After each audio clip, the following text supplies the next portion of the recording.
is amazing. Oh, it's clash heads again. This is like Chaz Mostyn, Cam Water. For the first time here for season 3. Davis on pole, Vanderkrant in second. It's going to be sprint round action here tonight. Let's go racing here at Daytona. It was a good start there from Davis in comparison to Vanderkrant in behind. Cowan's absolutely bogged it up and already dropped out of the top 3 here as they come down towards turn 1 for the first time. There's biffing and barging between Gallen and Cowan. These guys are still going at it after last season.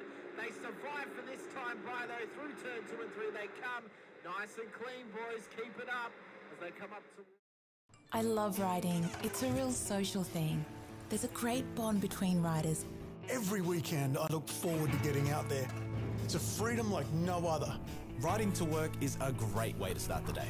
Shannons insure all types of road bikes, not just classics. They offer features riders really want. It's why they're one of Australia's leading motorcycle insurance providers. Whatever you ride, Whatever you ride, Whatever you ride, ride with Shannons. Call 134646 for a quote. Through turn 1, it was a horrible start from De Bono, who's absolutely bogged it up and gets eaten alive by Dixon and Gowans as they come on through. Through turn 1 they come, and they all spread out around in towards the first sector of the Silverstone circuit. They look all right at the moment. Okay, there's already been a car spun round. That's Jordan Ferguson offline.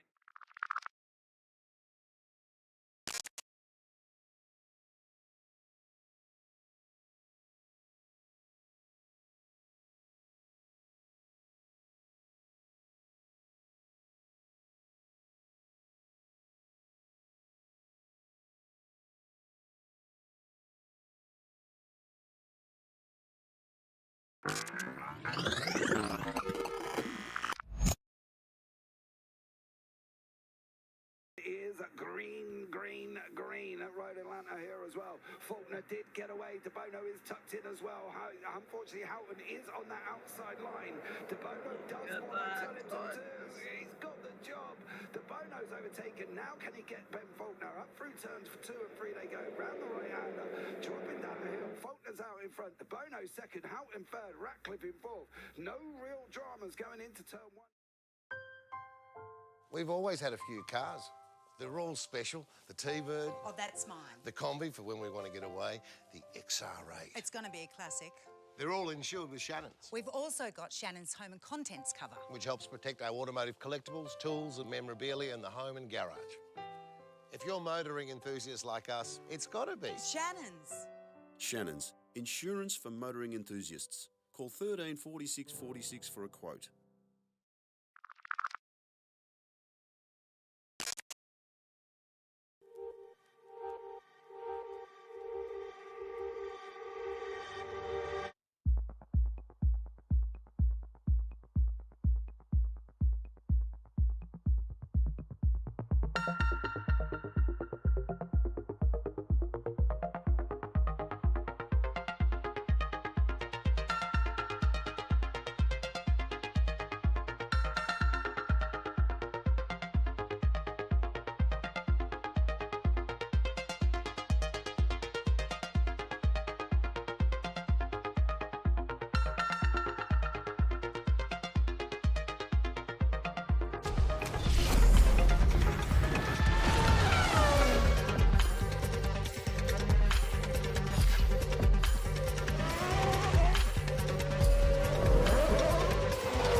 Amazing. Oh, it's clash heads again. This is like Chaz Mostyn, Cam Waters. Almost the same situation. Better contact going down the hill. Sam Noble wants to sniff on Dave Coleman now. Sam Noble bottle right now because Tell you what, Bruce Tanek and Jamie Dyson just absolutely drove away from us. Hayden trying to go around the outside. This is where he could have just sent it up the inside, but he hasn't committed, which is fair enough. It's very scary out there, ladies and gentlemen. Now let's see if we can move on. Dodds just absolutely thinker, but it's a really nice move. Blake Delaney had to move out of the way.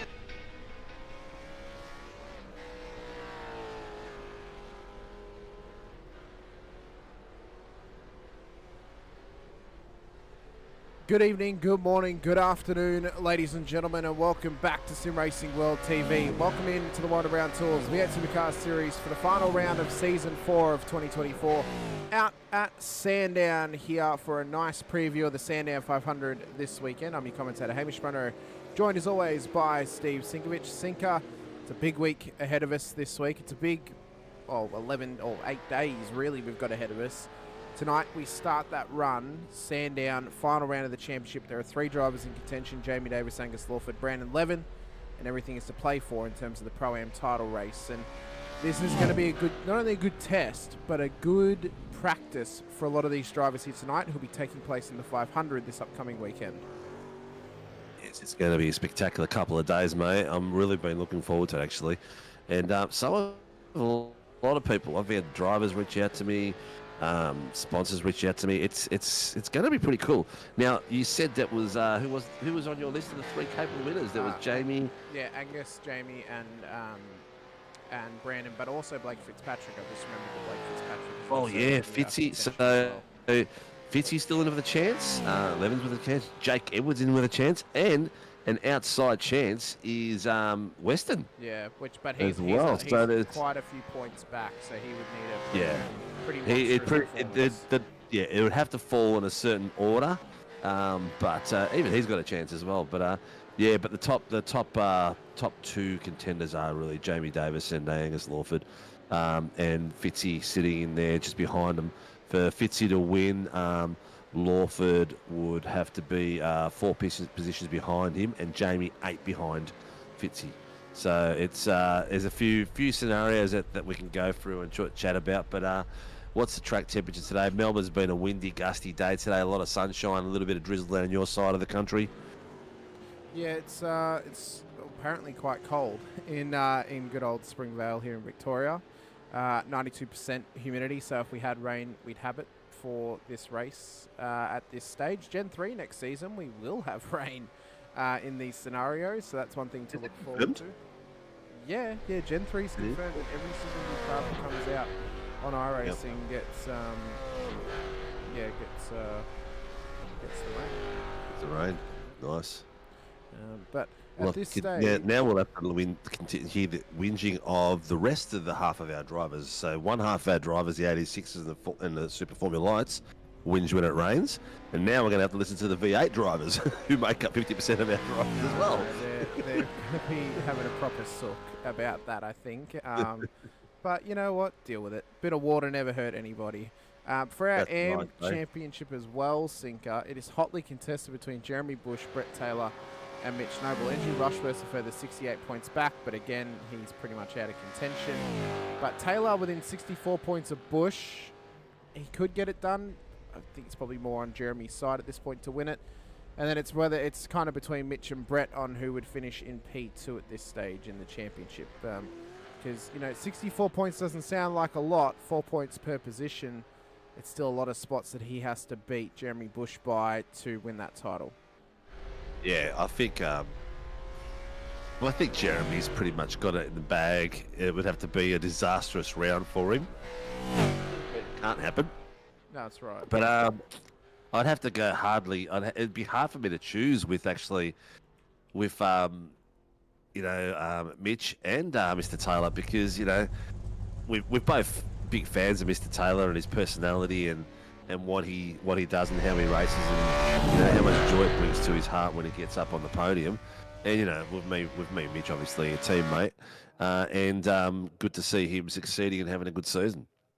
Yeah, he's having a great season, really starting to replenish his season at this point as well. Practice has just come to an end, so we're getting into qualifying. We do apologise as well for the stream details. There's no description or no title at this stage. I don't know what's happened. It says it's correct in Restream, but it's saying it's not correct on YouTube. So something's happened in the back end to kind of martyr all that stuff. So we'll fix that after the show. We can't reveal it right now, but yeah. Teal weapon. Laura, how are you? Dole, welcome on board. Big night tonight for Team SRW, mate. We could get the double. We could get the Pro-Am and the Am, but I'm not going to say another word about it because I'll just put the moz on the balls.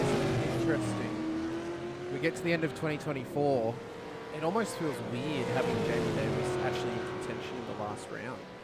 Because he has that suspension. Yeah. Which is a good thing for him. Like, it's fantastic. He's had such a clean season. But it feels really against the grain compared to the rest of the year. It's always been someone else. He's been in contention majority of the season, and then a suspension comes, and that's it. He can't do it. But this season is probably his best chance of the whole. Well, it is his best chance of the whole year. And if he can't maximise tonight against the driver that, for my money, has been the best driver on Tuesday nights all season, Angus Lawford, that's going to be it's going to be a real kick in the teeth for him to know that he did so well, but he's come up so short. He'll be gutted, but he's a realist. He knows what he's got to do. He's just going to get there and do it. Simple as that. Everything's out on the table tonight, so I'm sure that Lawford, Fitzpatrick, and Jamie will have everything out there. Well, they won't leave nothing on the table at all, which is going to be pretty good. Project 36 is in there. Say g'day, mate. Jake Slade, let's go. RER and P36. Keep the chatter coming through. We have got Lake Edge Caravan Park. Mr. Banks is giving away a weekend away, and that's going to go to the driver of the day at the Sandown 500. Ooh. Now we haven't decided whether it's going to be me and you as broadcaster pick it, or we're going to let the viewers pick it. Let's people chew for a bit. I have a feeling after doing 2 seasons of Driver of the Day awards, it's often drivers who are teammates from the drivers that put forward as nominations. They'll always pick their teammates over anyone else whenever you say 4 or 5. Correct. That's why I didn't want to suggest which way we're going to do it. Not that we're showing the integrity of the chat, mind you. Chat is highly integral. But it's, you often want to vote for your favourites in the field, which is completely understandable. Everyone's done it in their lifetime. But then you got to look at, well, is there anyone on our team who has no meat in the pie per se? No drivers in the field. The only one I can think of is JB, because there's no Carlin's car out there. And there's no one that races for him in the field. He'd be the only unbiased driver. I think if we left it to RC and BC team, the admins, I think we'd get a very unbiased result out of those guys. I don't think any of them would dare pick a teammate over someone who would deserve it. I think all our admins are very, very honourable people. So, that was a nice little spin here by the PR team. Who was that? Who was that? Urquhart. So a lot of these drivers tonight running some retro liveries, of course. Yeah, cool. Meaning that it's the last time they get to race Gen 2 here on Tuesday nights for the Supercars. This would lead to us only having technically 4 races left in the car, but I want to say it's only 2 because the 500 and the Sunday, on Saturday this week races are the actual races. The other 2 are qualifying races, so I'm not really going to count those. But yeah, I mean, it's an end of an era. I mean, this car got everyone through COVID. It introduced a lot of people to iRacing, a lot of people to the supercar as well. I think it's, we've been hounding iRacing to get Gen 3 out for so long. I don't think people have realised up to this point how much they're actually going to miss this car when they're not able to drive it anymore in any leagues or any. The buzz will go on the Gen 3 after a couple of months, and people will want to start racing this as well. I'm sure.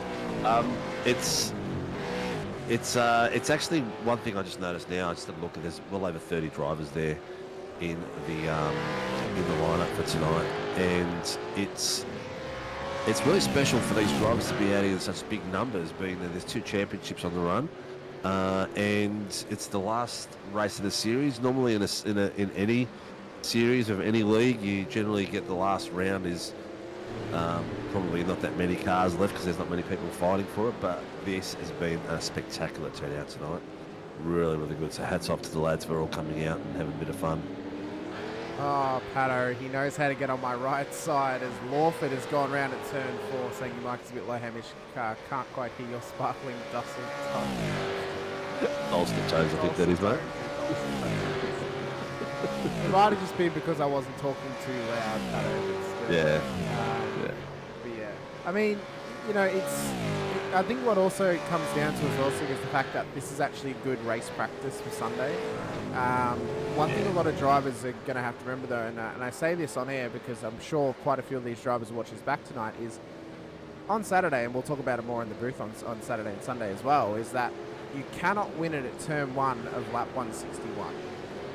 They're going to have a bit of patience about them and a bit of wherewithal just to lift and actually think about the next 160 laps instead of the end of lap 1.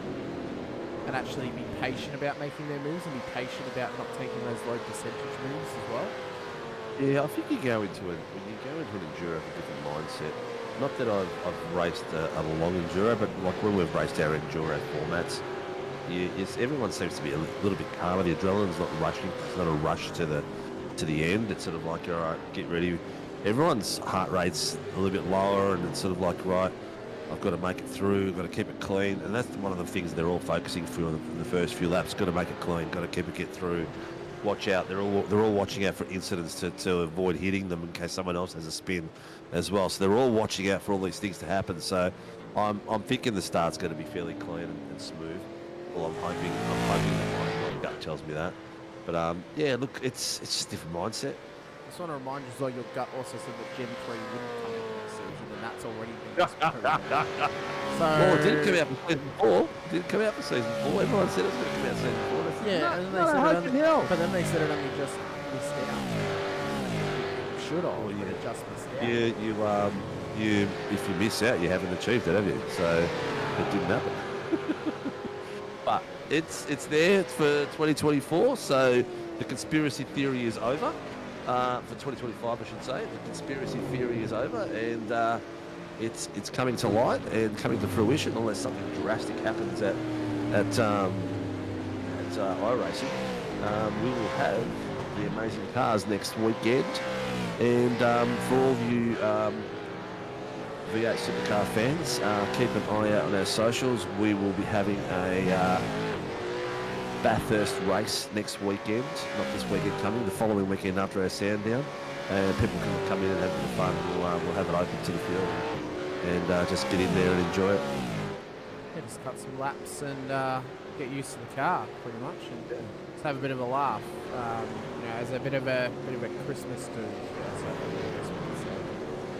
Yeah, I'd like to get all the admins and RC in there and make them drive cars with targets on them. We all know that Tyson would have the biggest target on his back out of any of the RC. Hope you feel great, Tyson. Yeah, he's a bit crook at the moment. Yeah, he is. We wish all well, you've got Mr. Fitzpatrick selected as well, just like I have. No, I got Mr. Taylor selected. What do you want about? That's what I meant. Sorry, Brett Taylor. Same here.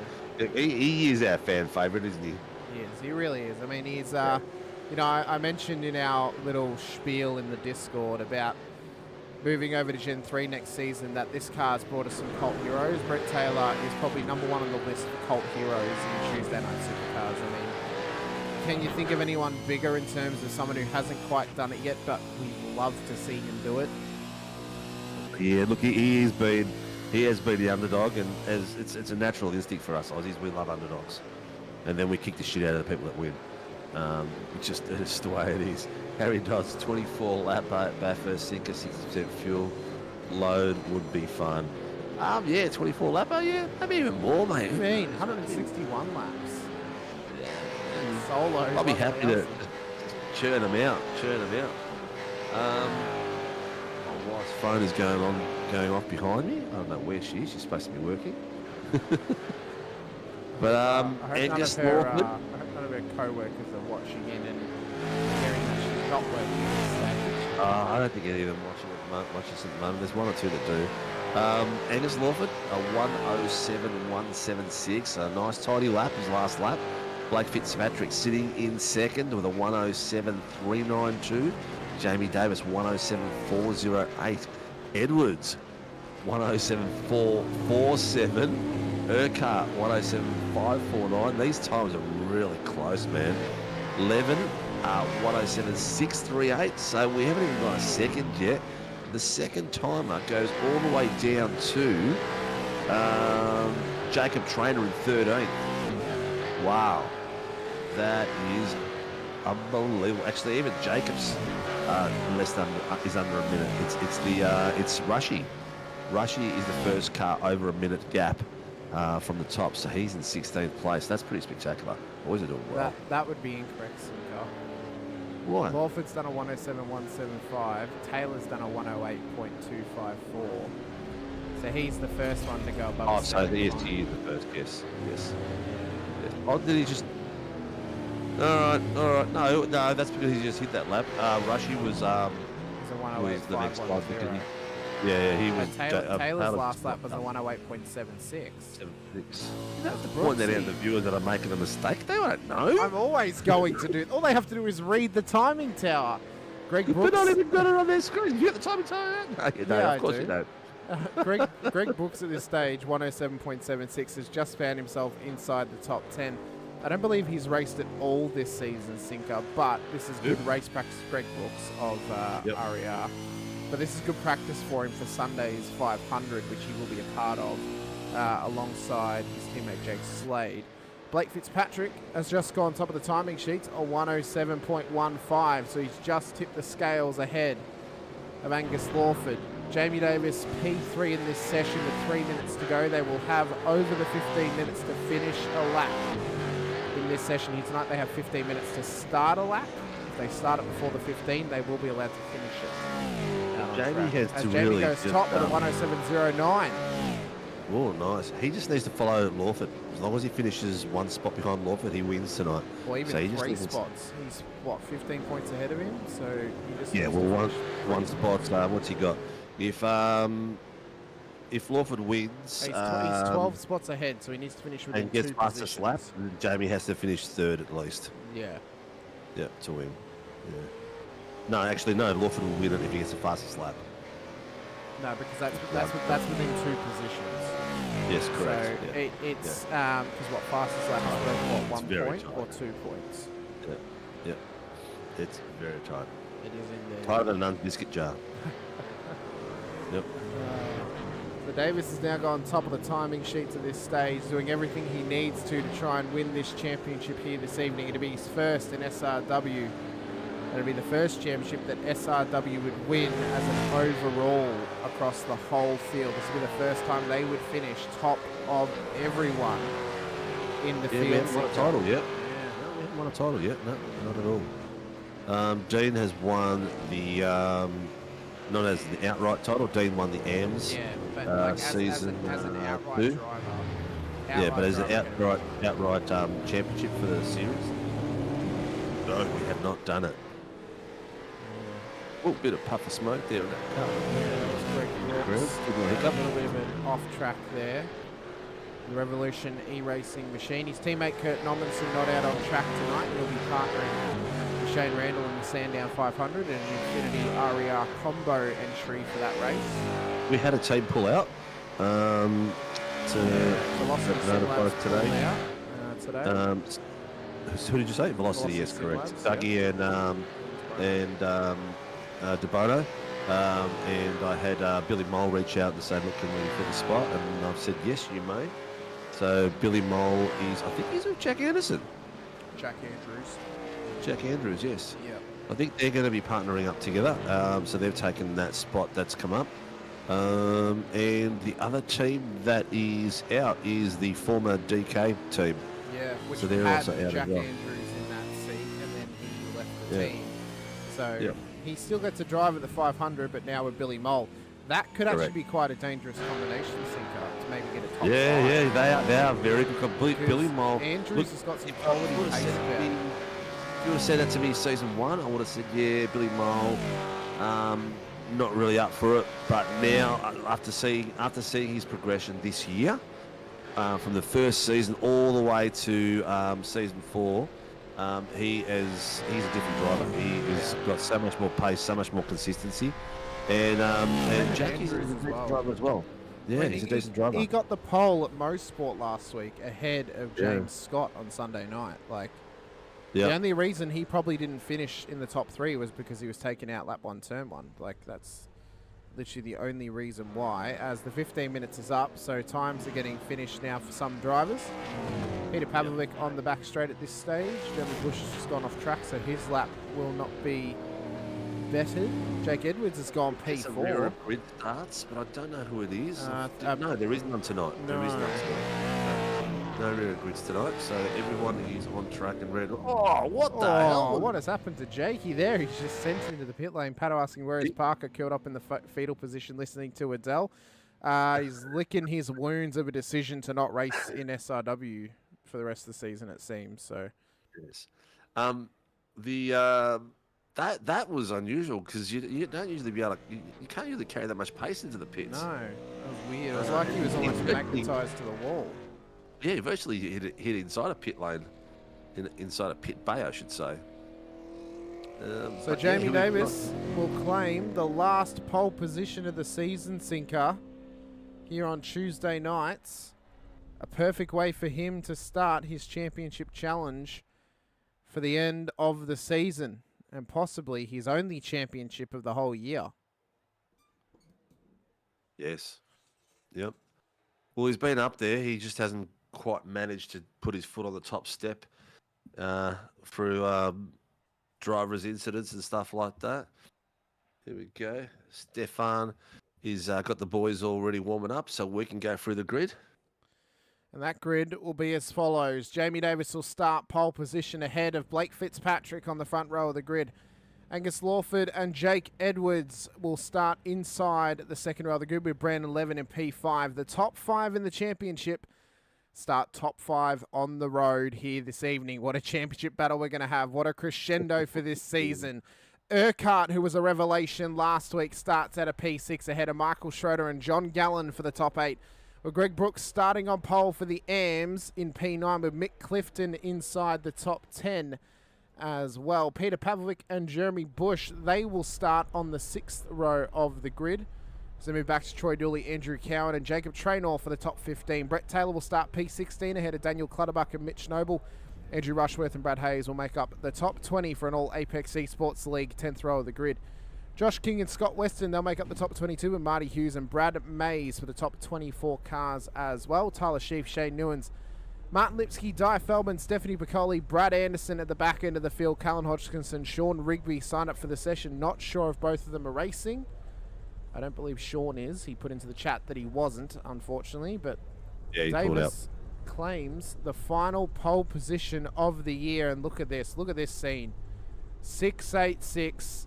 9-2 battle for the championship on the front row of the grid. 2 mean blue Mustangs will duke it out ahead of Lawford, Edwards and Levin lurking to try and take their claim at the title as well. You cannot get any more main event than this, Sinker. Oh, mate, it's spectacular. I've got goosebumps. You know, we're looking at 30-odd cars here on track. We've got just under 40 for Sunday, so it's going to be just a little bit more havoc in the back end, but it's going to be spectacular. And this race is, Now, the thing is here, Fitzpatrick is good on the start, so he's got the outside line, which is the good one, the faster line around that corner at the very end. But Jamie's not too much of a slouch either for the takeoff. And Warren and Brown will be loving this right now. Well, there are 26 points that separate these two cars in the championship. It's 12 points that separates Lawford and Davis. It's 14 that separates Lawford and Fitzpatrick. Edwards is slightly further back in the championship standings. Levin in with a shout. Weston needs an absolute miracle from back in P22. But these top 5, who are the top 5 in the championship battle this season, it doesn't get any more main event for the final round of the season, for the final time in the Gen 2 car on Tuesday night. Lights out and away we go at Sandown. It was a horrid start from Lawford out of P3. Davis has had a horrid start as well out of P1 as Fitzpatrick takes the lead. Edwards and Levin have already come past as well. Wow. What a great off the line. Everyone has got through, even the back end. A bit of smoke and clearing, but they're going 2-3 wide, nice and clean in the back end of the track. John Gallen's gone off the road at Pavlovich at the moment. Yeah, Gallen's just gone off at turn 3 as well. He's just rejoined somehow out of whack. But all the cars are currently getting caught up at turn 4.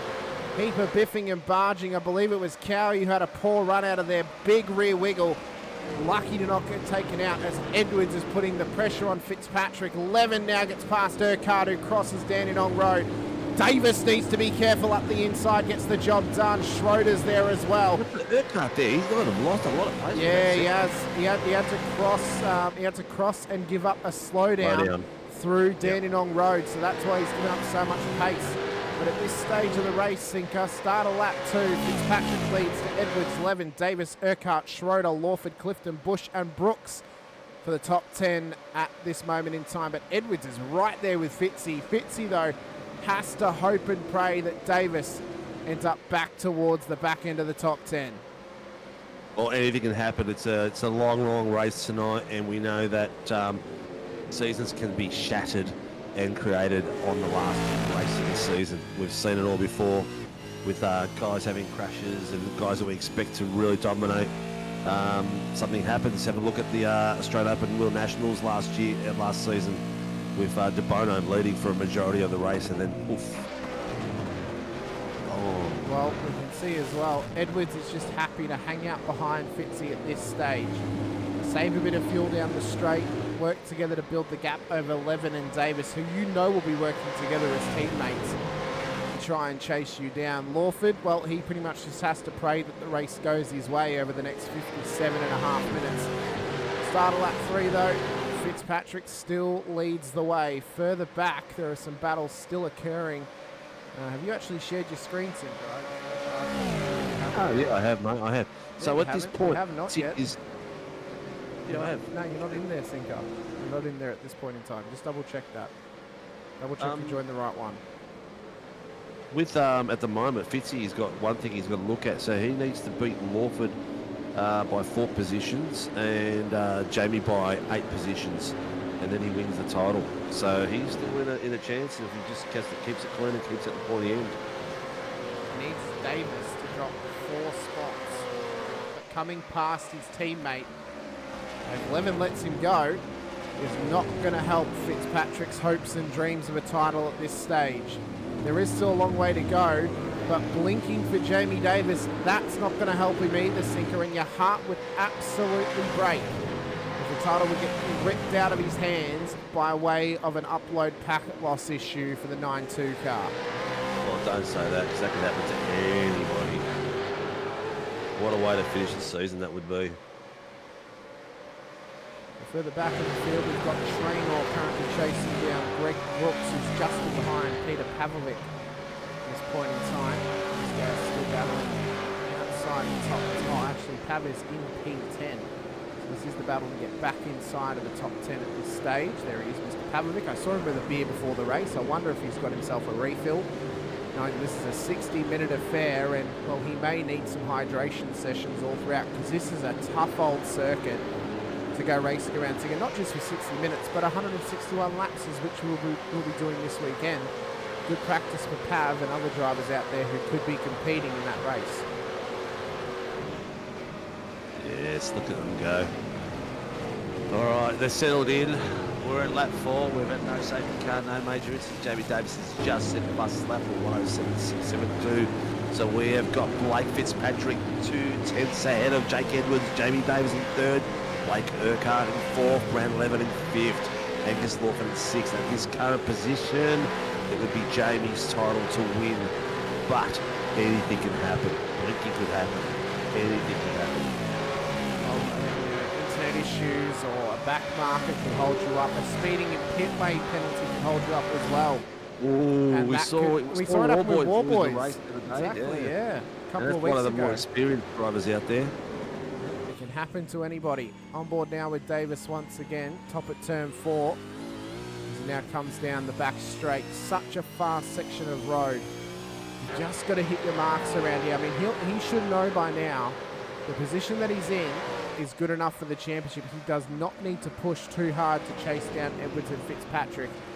Just needs to keep himself clean, but having Urquhart on the back of him could play a bit of funny buggers for this title race. Shroud on the back of, sorry mate, Shroud on the back of Levin at his bottom screen.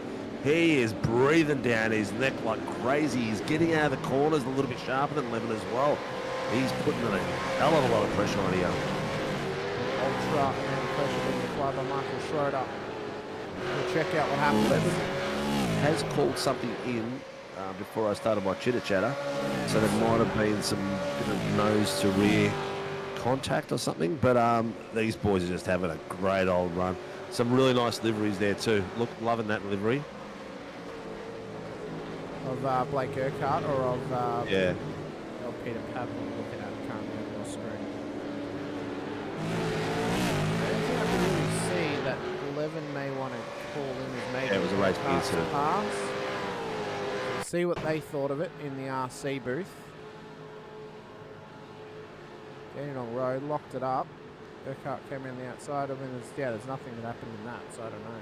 No, it must have been something else. Sure. There was contact with someone somewhere. But that's okay, it was a racing incident. We move on. 23 people watching out there, please like, subscribe, hit the notification button, and let us know if there's someone particularly you want to watch and you're supporting so we can flick the cameras across. It is the final round of the Tuesday night V8, Warren and Brown V8 Supercars. So yeah, get in there and get a chitter chatter with us. Final time on the Gen 2 car for this series as well. There'll only be 2 more races left in this car for SRW in 2024. The Sunday night series taking place on Saturday afternoon, and then the 500 on Sunday during the day. As Fitzpatrick Pav looks at the job done at the inside of Bush. Ford P9 gets the job done at this stage. Looking good in the AMs. Have a look at that. Top 9 are all the pros. And Jeremy Bush, Greg Brooks, Jacob Trainer, Mitch Noble, top 4 in there, followed by Brett Taylor in 5th. So Brett needs to get a wriggle on. And he's got Cowie and his Sandown 500 Pro driver, Scott Weston, just ahead of him. So Scotty may just let him go, knowing that Taylor needs to try and beat Bush on the road here tonight. Unless he's not that bothered for it, as Clutters and Newens battling further back in the field. It comes about of that battle at this stage. Further up though, Edwards has now taken the lead from Blake Fitzpatrick. So Edwards in the Black Out OPR car leads the way, doing everything that he needs to do to try and win this title in the dying embers.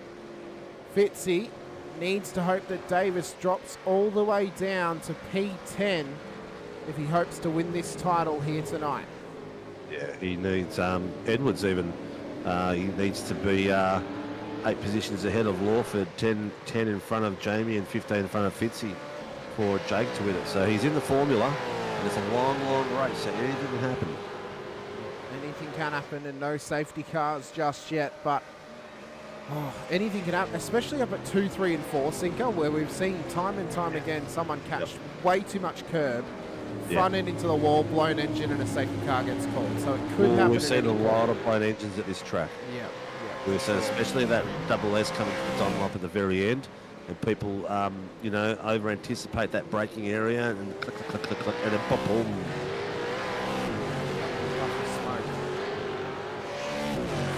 I feel like at that point, is it life imitating art or art imitating life?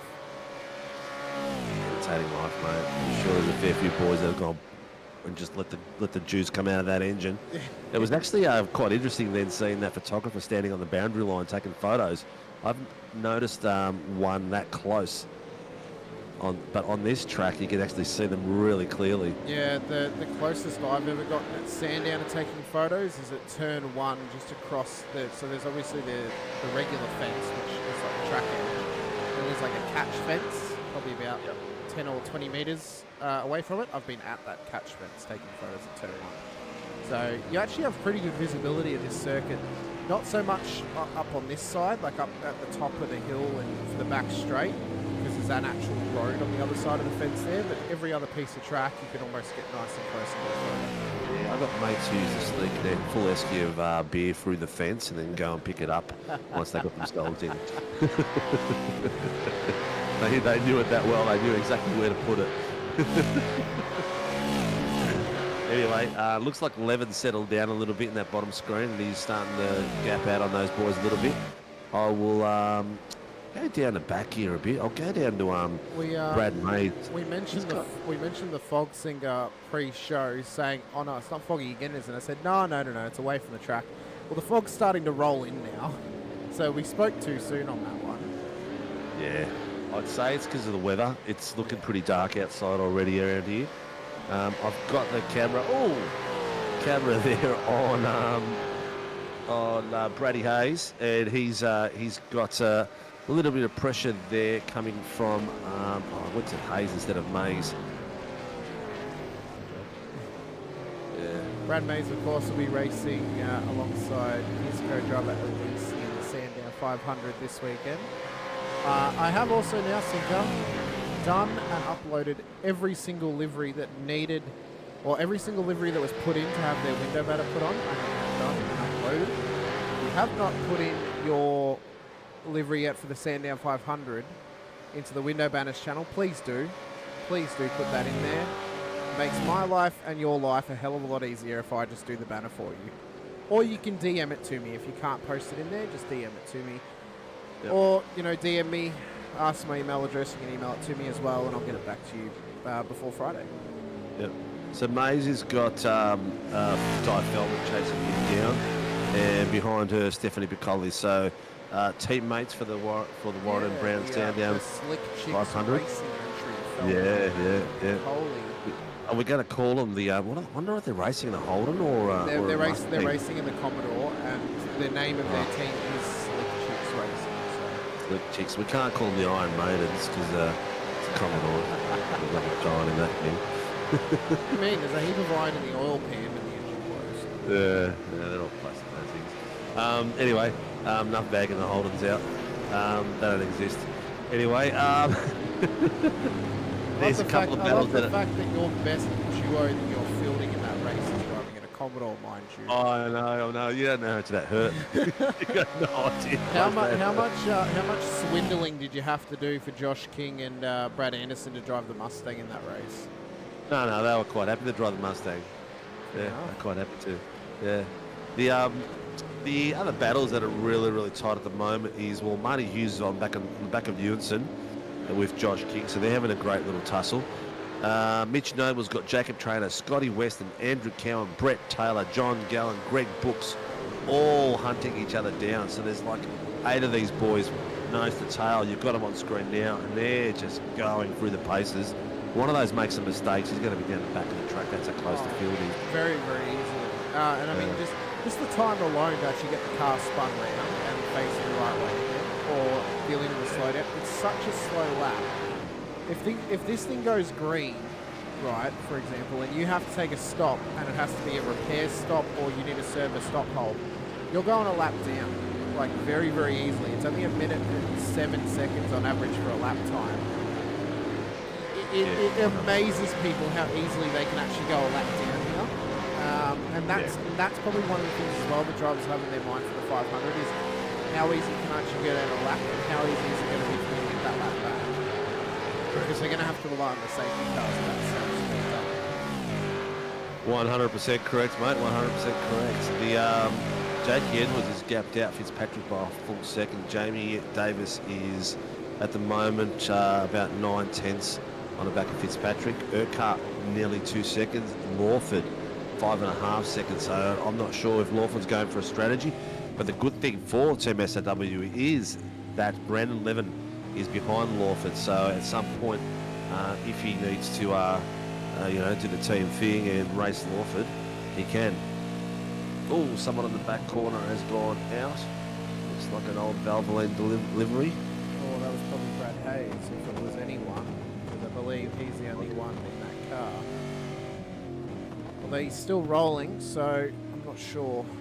No, he's still going. He's at the very, very back of the bottom screen. He just had a bit of a wander over and checked the cooch out to see how it was growing. Was it Martin Epstein? No, it wasn't Martin. Oh, it was Stephanie Cole. Old Steph McCullum. I look forward to seeing how her and Guy Feldman go. He is. Schroeder's in very early stop. Early pit, or is that fixing damage? I think it's just an early stop, to be honest with you, which is an interesting strategy play by Michael. Again, he may just be using this as practice for Sunday, which is fair play. He's not in a championship battle. Might as well test some strategies out during this race. Well, this is going for an hour tonight. There's going to be three and a half times this on Sunday. So it's going to be spectacular. It will. I mean, the 500 an hour will be roughly a stint in this car. So, we'll likely see the main drivers start the race and then the co-driver at the midpoint and then the main driver at the end. But don't be surprised if some of the fast teams have got fast co-drivers, as Brandon Levin has had a moment at Dandenong Road. He spun round. This could be championship done for Brandon. He might be saying goodbye to the title hopes. What's happened at the bottom of the hill? Pressure lock up. No, he ran it wide. He's missed his brake point and hold your brakes. Yeah, smart. Hold them. That was good. Everyone had to take evasive action, but that's big damage. Look at that. How many positions is he just losing through there? He's P20. Nothing to do about it. Nothing to do about it. This is how close the field is. Yeah. Anyway, he's probably not a bad thing. He's taking his pits and Troy Julie, so it might not be a bad thing for him. Unfortunately now, for Peter Pavlovic, he is carrying heavy damage on that PER car. And that's how quick it can happen. That's the best it's looked. He's got a clipped wing on that Pelican at this stage. The Pelican with a broken beak. Hopefully Nemo and hopefully Marlon and Dory were not in the beak of that. No. I'm going to have to get Mr. Banks to send me some photos of, or some slight video, whatever he's got, of the Lake Edge Caravan Park, so we can show the viewers on Sunday and on Saturday of what one of the prizes are. And maybe we'll do a dig in our pockets and get Mr. Pav a razor. Can it double as a bottle opener for him? At least he'll get use out of it then. He's doing well. He is. He's up into P6, carrying damage on that car, but still carrying some good pace. He's 8 seconds off of Angus Lawford. Scotty Weston is up at 11 places, so he's got some consistent pace going, and he's just moving his way up the field. He's done well to get this done, as Martin Lipsky's just had a moment further back. He's actually spun it around at Dandenong Road as well, Sinker. So that spot is a bit of a killer. It is, and that's going to be one we'll have to be keeping an eye on Sunday. Yep. We've seen. A wild liberties. ride. He did the right thing. He tried to stay out of the way of Troy Dooley, but it cost him. And he's reversed out good stuff. He's got. I think he must have got the slow down straight away and thought, I better slow down. Yeah. But he's got better control of the car than what he used to have. Doing well. Very true. It was at this circuit that he decided he'd race in a Sunday race on a one-off. Swiftly came to the realisation that probably wasn't such a good idea. But, fair play to him. He had a crack. Look at the bottom screen. Oh my God, Brad Hayes. That's a slowdown and a half. Yeah, but did you see the avoiding action as well? They were like everywhere, those guys, all three on different race lines.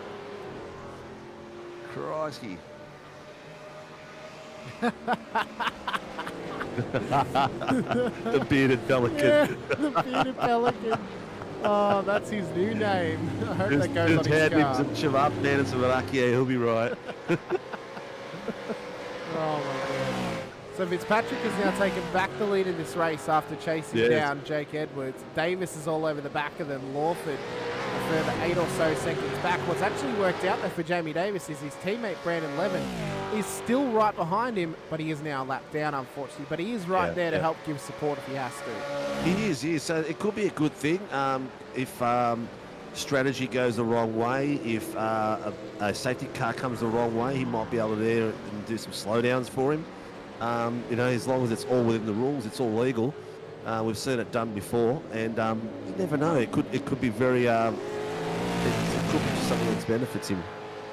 But look at these three. What amazing driving. Fantastic All season long, we've seen these boys do it, including Levin. Everyone's been driving sensational, and the level of respect that we're seeing in this series has been off its tree. So that was the gap between the top three and P4 and Angus Lawford. It'll just be entering the top of Dandenong Road now as they exit. But some of the racecraft has been absolute top levels this season. Lawford's got an injury. Sorry to interrupt you there. Lawford, I just read here, Project 36, Lawford's got a nursing a physical injury.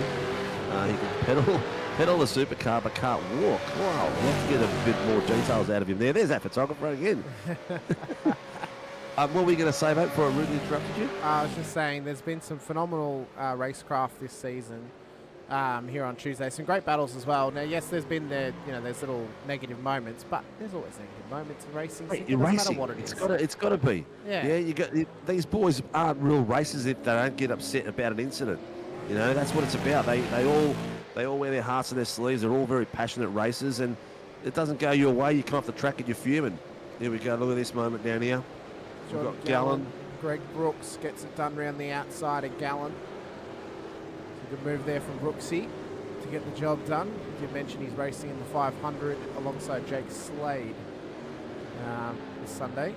So we'll see how those guys do together. Cowan's gone in for a pit. We don't usually see Cowan go in for an early pit.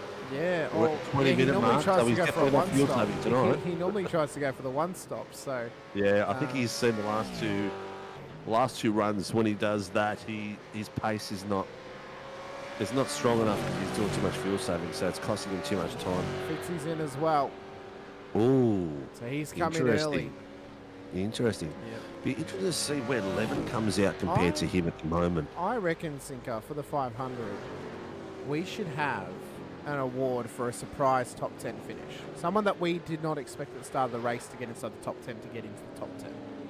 That would be your driver of the day, wouldn't it?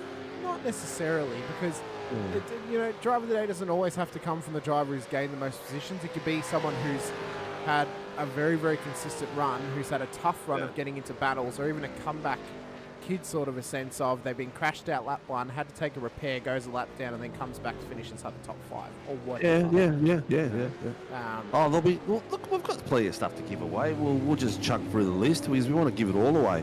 Oh, that was close. There's a slowdown there by Jake Edwards, and Jamie just nearly clipped him as Jake was moving out of the way. I think he might have just scraped the rear bar of Edwards' car then. Yeah, that was a close. Oh, he's in the pits. Oh, they're both in the pits. They're following each other. Let's see where Fitzpatrick goes. What about Lawford?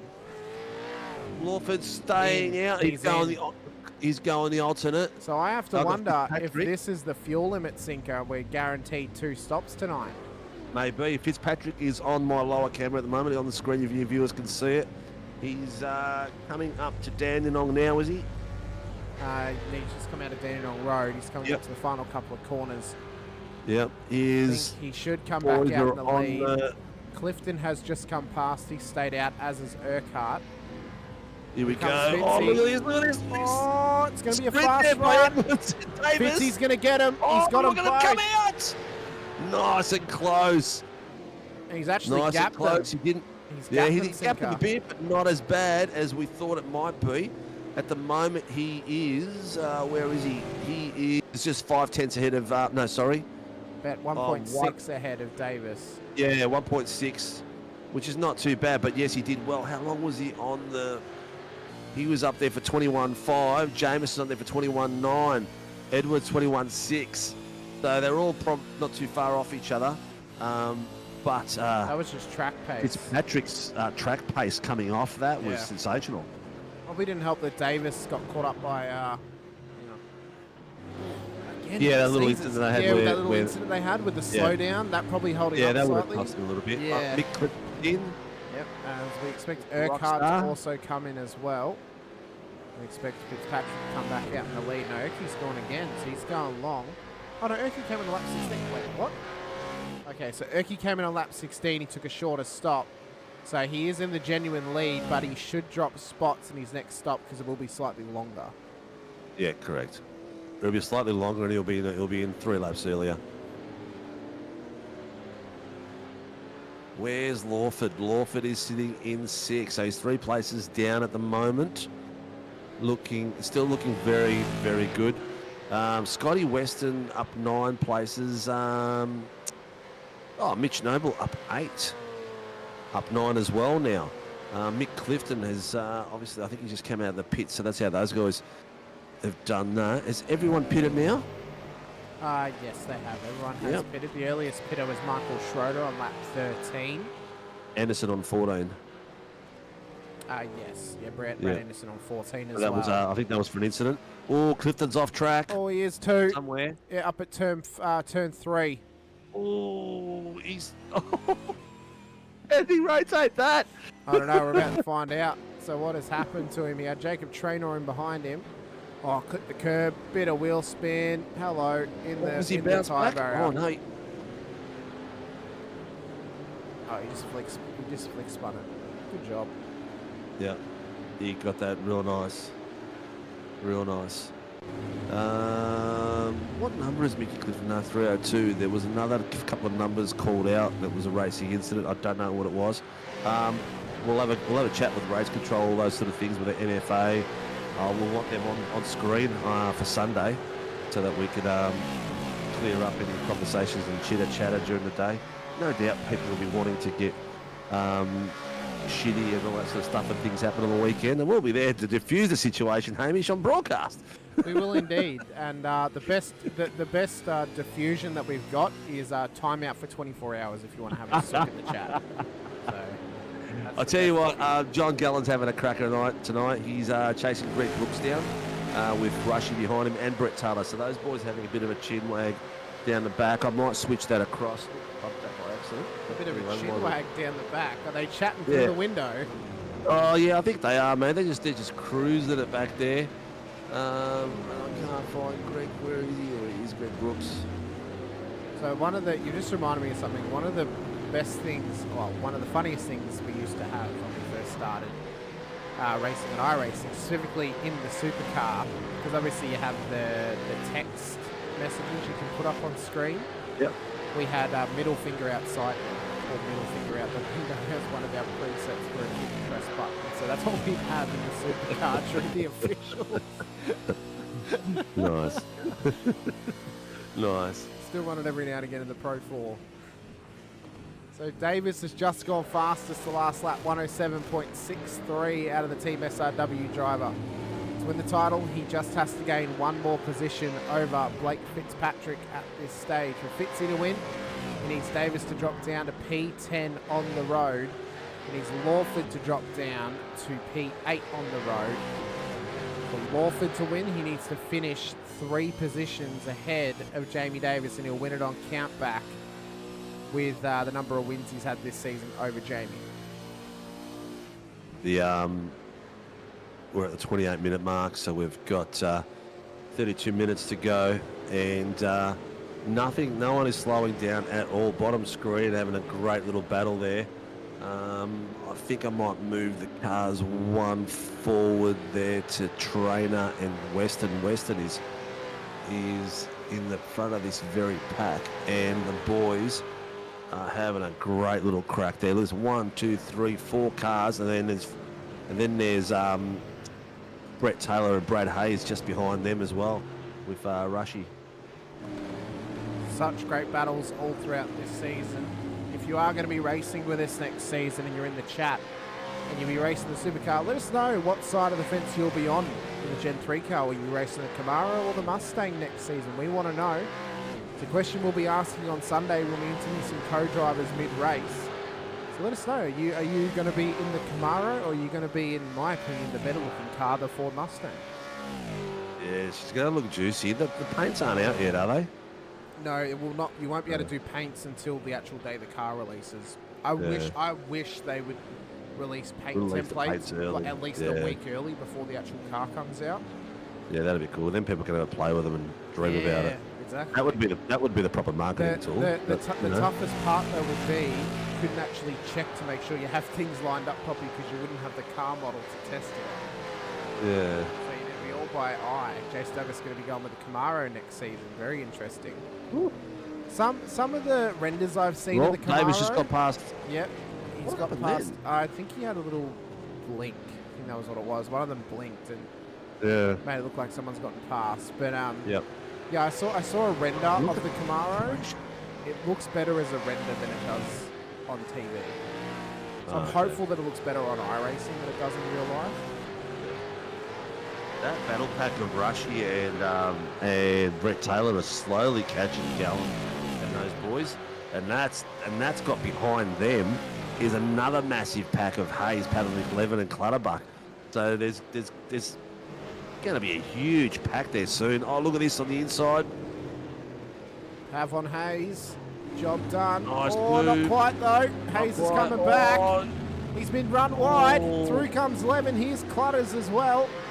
Yeah, Hayes was lucky. He just got some dirt on that right-hand rear and nearly rotated it, but that was not too bad. That was heart mouth moments. Oh, it was. One thing to remember as well is if you are around on Sunday, come and join us in the chat for the 500. We'll have 161 laps of time to fill. And with any endurance race, there will be parts of the race which will be a lull because it'll be between stints, it'll be between pit stops, between safety cars. And realistically, Sunday Sinker is all about what happens in the first half an hour, and then what happens in the last half an hour as we get towards the end of the race. I can have a nap? You can't have a nap, no.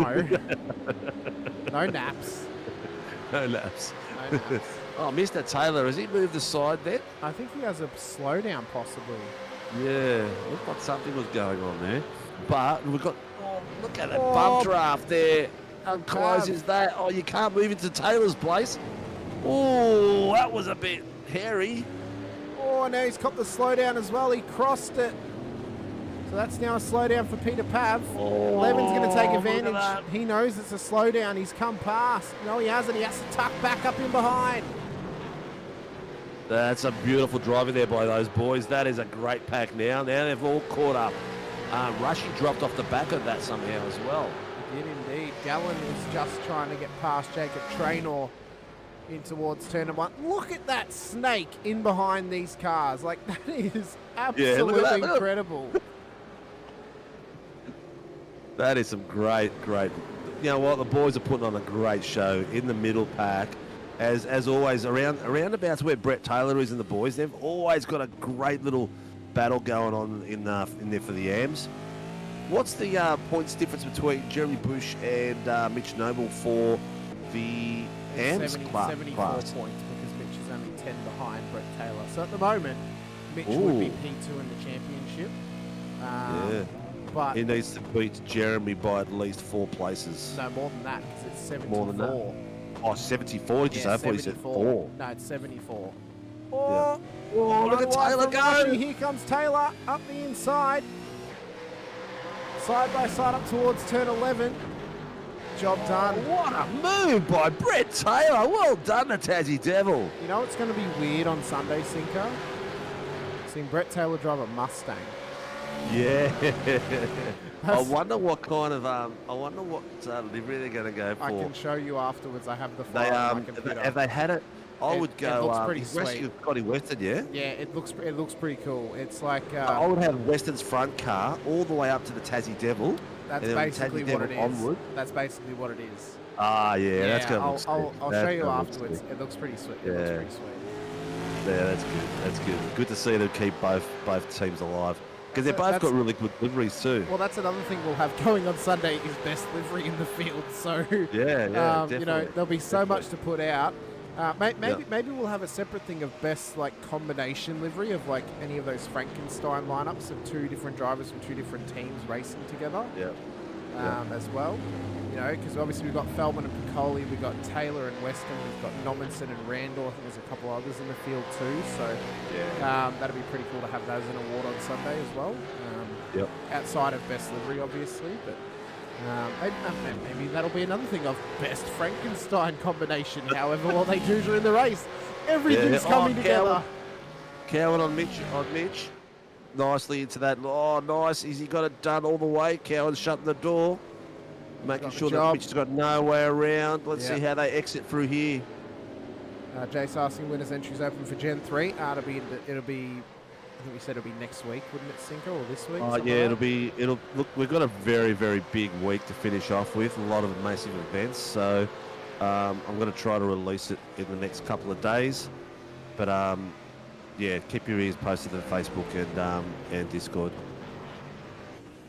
Oh, you can almost be guaranteed, Jace. Sideways, who's that? Big compression lock from Cowie. Cowan. Oh, he's got it rotated. Oh, Cowie. Don't reverse into the drivers, man. Oh, that's a bad spot to spin, man. It is. It really is. It is, and he's just done more damage. Hitting that wall. Oh, what's he done? Has he just taken the curve a bit too hard on the left? Oh, no compression lock. It was a recompression lock. Up. Look at that. He's nearly... Oh, then Brooksy had nowhere to go. He nearly had it. He got rotated. Yeah. Oh, Brooksy had nowhere to go in that stage. Yeah, that was the racing incident, man. That's unfortunate for Cowie. He did all that hard work to catch it and then couldn't quite get around a corner without getting touched. Fitzy has now gotten past his teammate Blake Urquhart into the lead. Urky's into the pit lane. Davis and Edwards rocket past. Close these boys are. That's one thing they're going to have to be careful of, Sinker, not just tonight, not just Saturday afternoon, and on Sunday as well, is cars coming into the pit lane. Yeah. Time and time again, I've seen someone get absolutely murdered on that entry because they're coming into pits and the car behind doesn't realise and they've just driven straight through them. This is Urquhart's second pit. Did he go in at lap 13? 13, did he? Yes, this will be a longer stop. So he deliberately took a shorter stop. Oh, for 21 position. too. It's a normal stop. This is about the same as what the boys did before. Lawford took a 22.5 for his. Yeah, so some drivers have taken slightly shorter stops in the first. It should always be one that's longer, one that's shorter. Because of the slight offset. So Urky's coming early. Back in the fight with these boys at the front, looking really good. Mitchie Noble is putting the pressure on Jeremy Bouchy. He's up to 4 seconds on him. Ben Simpson looking forward to the Gen 3s. Mark Cocker and Go Team Apex. No worries, Cockers. So Fitzy now leads the way once again. Jamie Davis, Jake Edwards for the top 3. Angus Lawford inside the top 4. Michael Schroeder makes up the top 5, but he had an early pit stop in this race. He's coming in once again. So to correct myself from before, Sinker, Schroeder came in on lap 13. Urquhart had come in on lap 16. Yeah. So Schroeder's last pit was 15.9, so it was a very, very short one. It was indeed. So we'll see what this stop looks like for him in the Accelerate Sim Racing car. Lawford, who is nursing an injury at the moment. There's not much he can do about this championship. He needs Davis to drop positions. He's done enough to stay within the fight with Fitzpatrick. But he has to finish 3 places ahead or 2 places ahead of Jamie Davis and win the title on countback as his car for the road. That's Josh King, partnering with Brad Anderson in the Sandown 500 this weekend. But yeah, there's not much more that Lawford can do at this stage. He needs Davis to drop spots. Yeah, he needs an incident up the front, and they'd be crazy to get close enough for an incident up front, these boys, because it could ruin any 3 of them. The top 4 are fighting for the title, and it could go down to an incident between the 3 of them, and Lawford could come through and win it, like I think Danny Davidson won the first one in the Formula 3s. No, you're thinking of Dave Roberts. Roberts, season 2 of this season year 2. for the SFLs. The first season in the SFLs. Yeah. Looking good though. Scotty Weston's done well at this stage. 14 spots up inside the top 10. He's doing everything he needs to try and stay within the hump for this title race. But again, it's a Mount Everest level of mountain that he has to climb to win the title. Yeah, he would need, for Scotty Weston to win, he would need the top 5 to have a massive bingle and end up in the pits. Yeah. having a beer together, that's what he'd need. Yeah. But, you know, it is what it is. Davis tentatively stays out on track, trying to chase down Fitzpatrick. Which one of these drivers will pit first for the final time before they race towards the checkered flag? Fitzy cannot do much more about this. It's Davis who has one hand on the cup, being in P2. Edwards, he was an outside chance tonight. he's right there if Davis makes a mistake or he drops out of the race. But with just about 20 minutes to go, Sinker, it's looking like Davis, well, it's taken him all of 2024, but it looks like he's finally going to be a champion. Dooley's in. Going for it there. I'm going to switch my... Oh, I was about to switch it to Gallon, but Gallon's just gone and stuffed that by going in the pits for me because he was having a great little run there. And he had Trainer and the boys really close to him, so everyone's starting to go in now. Rush is in, Hayes is in. Second pit stops are happening in the middle pack. Yep, they are coming in fast and furious. Urquhart has come out of the pit lane ahead of Greg Brooks, who does need another stop in this race to get home. The top two are in. Fitzy and Davis come in. Edwards stays out. Let's see how that pans out. I'll go to the... Oh, you've got the boys in the pits. I'll go to Jakey Edwards. Oh, there's no real point, actually. We'll just keep going. Let's see how these boys come out of the pack because there is no reference car really out there at the point. No. Lawford's followed them in as well. He has indeed. So yeah. Lawford did a 22.5 last time his pit, so he had a long pit. Maybe this will be a short one for him. Let's see how these guys come out. Davis, Fitzpatrick. Fitzpatrick, 16.7. He's out. Davis is right behind him. Davis took just a fraction less. He did. So not much less, but a fraction less. Is that enough to get home? You'd think so. Oh, look, he only took 0.7. Hayes is calling something in. I'm not sure what he's calling in. Lawford is out now. Schroeder's out. Trainer and Clifton are in. So we are well into pit stop periods. Brad Hayes is over the radio for whatever reason. Yeah, lap one. Lap one? 30. No, I think he corrected himself. Lap 35, turn 1, I think he was saying. I'm not sure what happened there. So let's just run back his last lap. You said it was lap 35, correct? Yep. So there he is coming out of pits. 11 comes past. Let's stick with Hayes here for this lap. I want to see what's happened. So Sheafy's tried to tuck up the inside. Oh, how close was Clutters then? That was very, very close. That was very, very close. Oh, that was Code Brown. So, okay, so Nick Code, initiate that contact. Oh, thanks, Mr. Kiwi. So Sheafy's ahead of him at that point.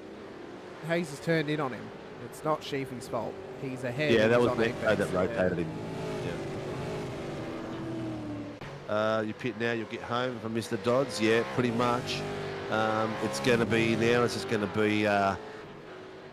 Well, Jakey Edwards is still going to do one more pit, so it's going to be the key's going to be when he's going to pit and where he's going to come out. At the moment, he is 32 seconds ahead of the boys behind him with Fitzpatrick and Davis. Davis is 0.3 off the back of Fitzpatrick, so Fitzpatrick is having an absolute blistering race tonight. He is. And Jamie is just sitting there behind him. He doesn't need to beat him. He doesn't need to take the risk. He doesn't need to take the risk, no. And again, that's that risk management, control the controllable. And that's well, you're a racer. You want to win races. No better way to win a title than to win it with the race as well. But points are what wins the title, and he's got to be smart about it. All the boys are pitting now again. You've got Weston, Bush, and Noble. Let's see how Noble and Bush come out. Let's see who comes out first out of those two. Looks like it is Bush and Noble. Oh, Bush has just cut the nose off Noble in that pit exit just then. So they're very, very close.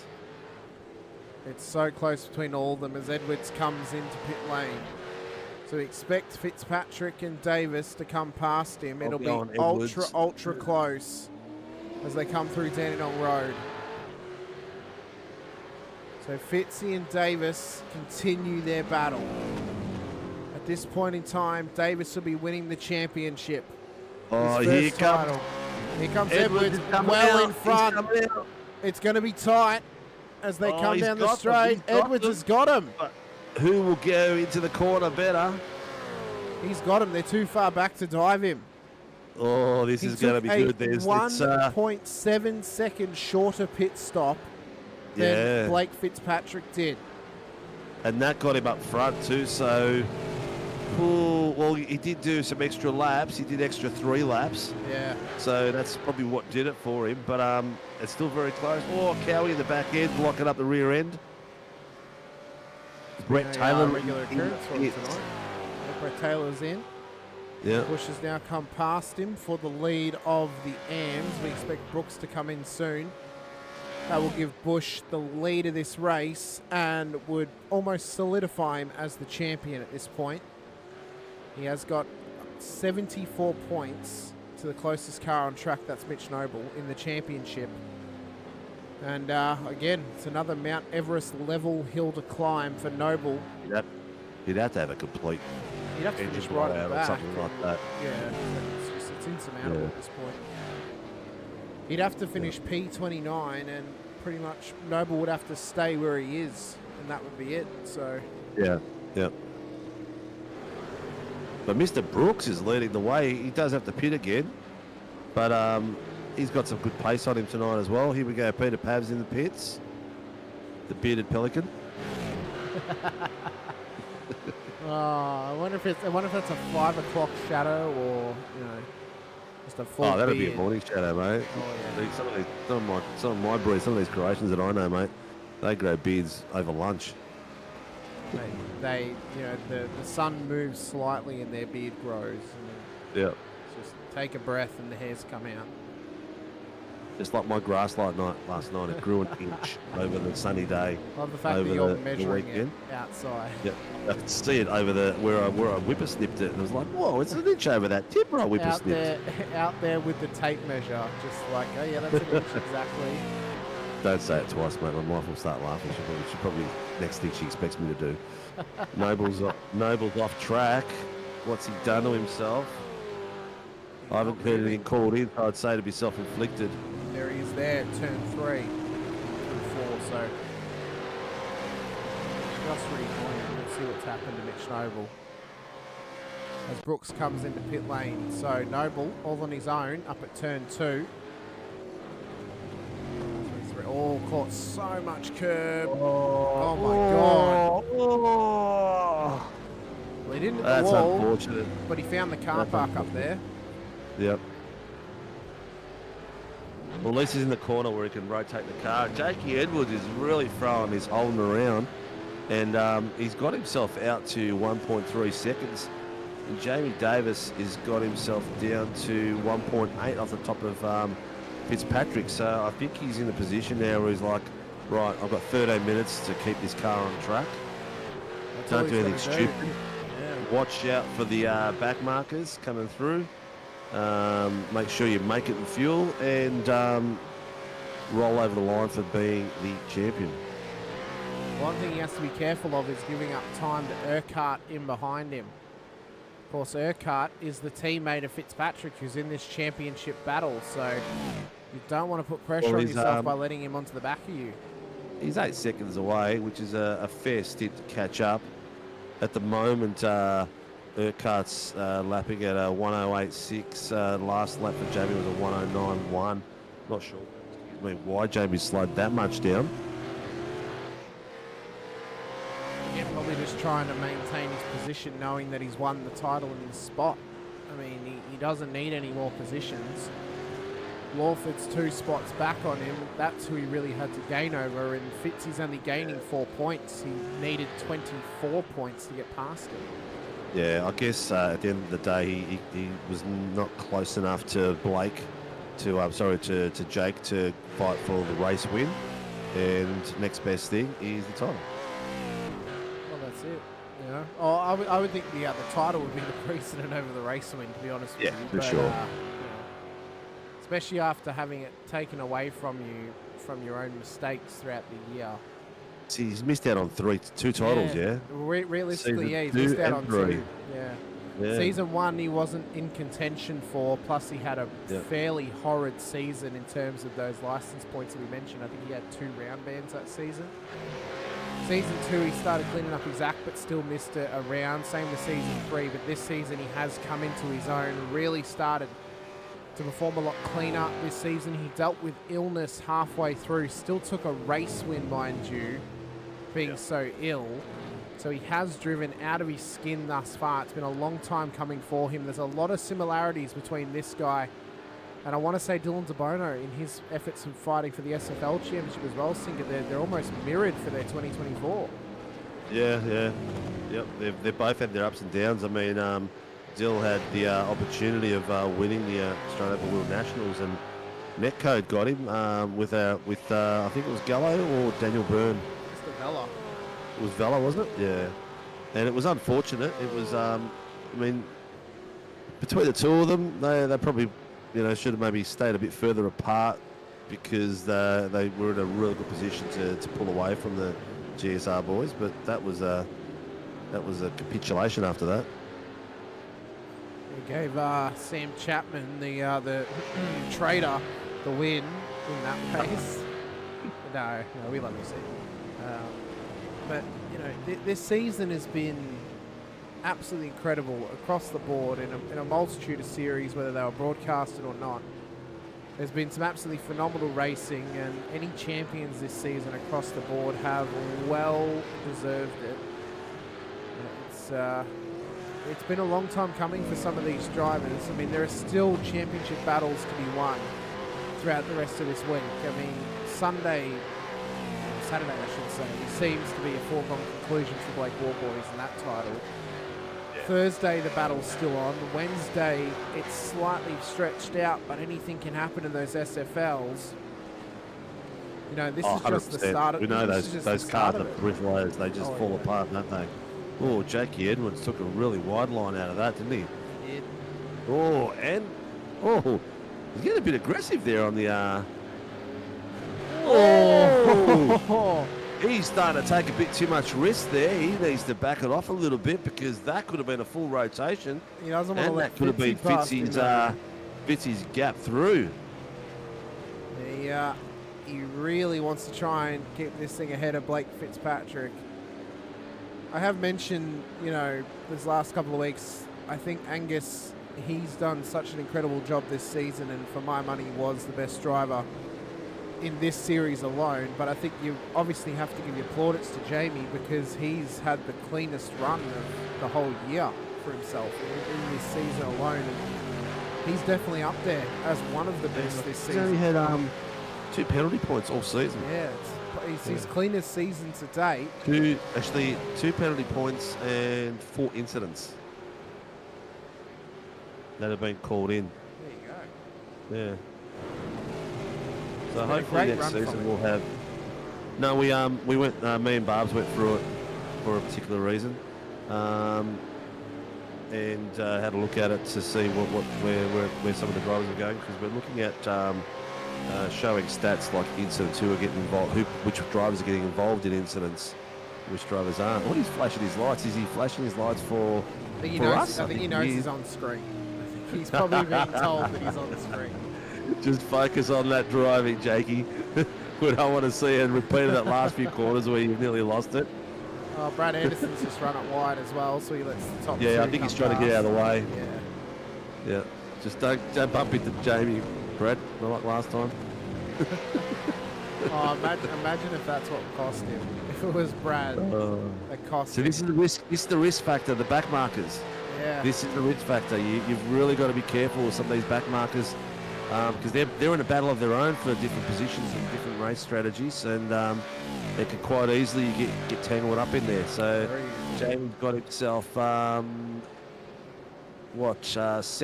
6 minutes left to go. So 5 laps and a bit, maybe 6. Yeah. 5 minutes, probably 5 laps. Yeah.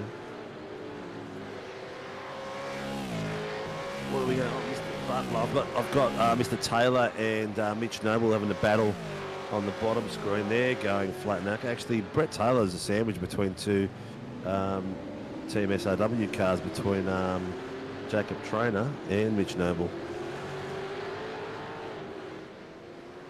We have 5.5 minutes to go in this race. 5.5 minutes to go in the Warren & Brown Tools Supercars Series for Season 4 of 2024.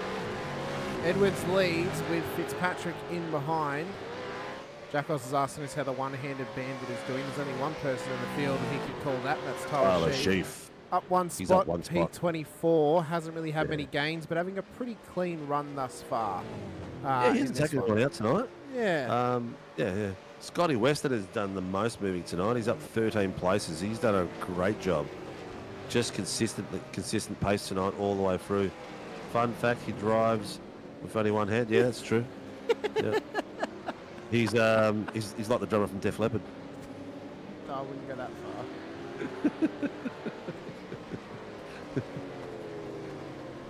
Has he never mentions it ever? No. That's what the boys we always give it. Was it Lawford? They were giving crap too about. I didn't get a chance to practice. I can't remember. What it was. Where's JP? Not in the field this week. No. JP's in England. That's where he is. Yes. He's in the UK. Greg Brooks in pit lane, so a long stint from him. Sees him coming for a third time this race. Yeah. Not the best strategy from him, unfortunately, for him, but that's okay. 5 minutes or 4 minutes left to run. Edwards is now catching the lap traffic of Jacob Traynor. Tucks it past him at turn 1. Good job from him. And this is one of those big challenges that they're going to face in the 500 sinker, is actually how much lap traffic they're going to have to deal with and how often they have to deal with it. That is going to be a very, very, very tough thing. Not only for the passing car, but also the trailing car, the blue flag car. What temperature is it track? Very cold. It's a balmy. It's a balmy. Actually not. So it's heated. It's heated up. It's up to 42. What the hell? Hang on. So the air temp is 19, but the track temp is 42 degrees. Yeah. I reckon iRacing's having a bit of a lend of us. That's whack. That is so whack. I don't know why it's that hot, Blake, but their tyres will be screaming right now. Yeah. Because of that, and the fact that it hasn't cooled down. It's just a muggy old day in Springvale. Yep. 3 minutes just left to run, though. Pocket knives. No, it's standing on machetes. Close enough. Edwards, though, P1 on the road. We've got 2 3/4 minutes left to run in this race. He's got 1.5 seconds over Blake Fitzpatrick, who I think has given into the fact that he can't win the title at this stage. Jamie Davis just has to survive a couple of more laps. He will be crowned the Season 4 of 2024 Pro-Am champion. Jeremy Bush on the bottom camera. Bush. He's there in cruise control at the moment. His next competitor is 1, 2, 3, 4, 5, 6 places back is Brett Taylor. So that's pretty much the gap he's had all seasons. He's done that really well. He'll be a good driver in the Pro-Ams next season. He will. He really will. He's really come into his own this season. So we'll see how he does in Gen 3 machinery when we get to it. 2 minutes left to run. Jake Edwards. Hope your luck changes for the weekend, well, boys. I hope so. Jake Edwards is about to cross the line with 1 minute and 47 seconds. So probably 2 more laps left in this race. Well, there he is going past Mitch Noble. Mitch don't do anything stupid because the propaganda machine would never shut up. We've gone green this whole way. We're on lap 51. We'd be 110 laps away from the final lap of the 500 at this point. Yeah. Yeah, I think I'm about to start drinking. So I just get the 10-1-10-5, please yield to blue flags. Yeah, so that's because they're right in front of the race leader of Jake Edwards. So, they've just had to come right in front of Blake Fitzpatrick. They came right in front of him. I thought there was going to be an incident there. Taylor! Oh my God! Oh, that was so close. This is going to be one of the big struggles on Sunday, Sinker, is this lap traffic and dealing with it appropriately. Mitch, what are you doing? Careful, Mitch. Oh my God! Oh, Mitch took advantage of that. No, he hasn't quite yet. Hasn't quite got it done. That could have gone south quite quickly then. Oh, drinking out of the season's hit flasks. I've got heaps of them left over, mate. Do you want another one? How are we going to feel about Coleman racing in a non-fishy car on Sunday, Sinker? Oh, Fitzy's gone off the road! What has happened with Levin and Fitzy? No, that's Davis going comes to be propaganda now for sure. Oh, I'm not going to hear the end of this one. Oh, What no, has happened? 11's yielded. Well, I mean, there's no point. He's a lap car. Oh, what happened? He's dived him up the inside at turn 1. Oh, Brandon. So, just as a pre-warning to drivers during the 500, because we're going to get lap traffic, don't do that at turn 1. Why would you do that for? I think there's a bit of white line fever there. That was stupidity. Edwards, though, round the final corner, is going to come up to the line. He's going to take the final win of the season here on Tuesday night. Davis has let Fitzpatrick back in front of him, so Fitzy's going to come home in P2. And Jamie Davis is going to do enough to win the Season 4 Pro-Am Championship of the Warren Brown Tools V8 Supercars Series. Jeremy Bush in P7 on the road is enough for him to get the AM title when he crosses the line.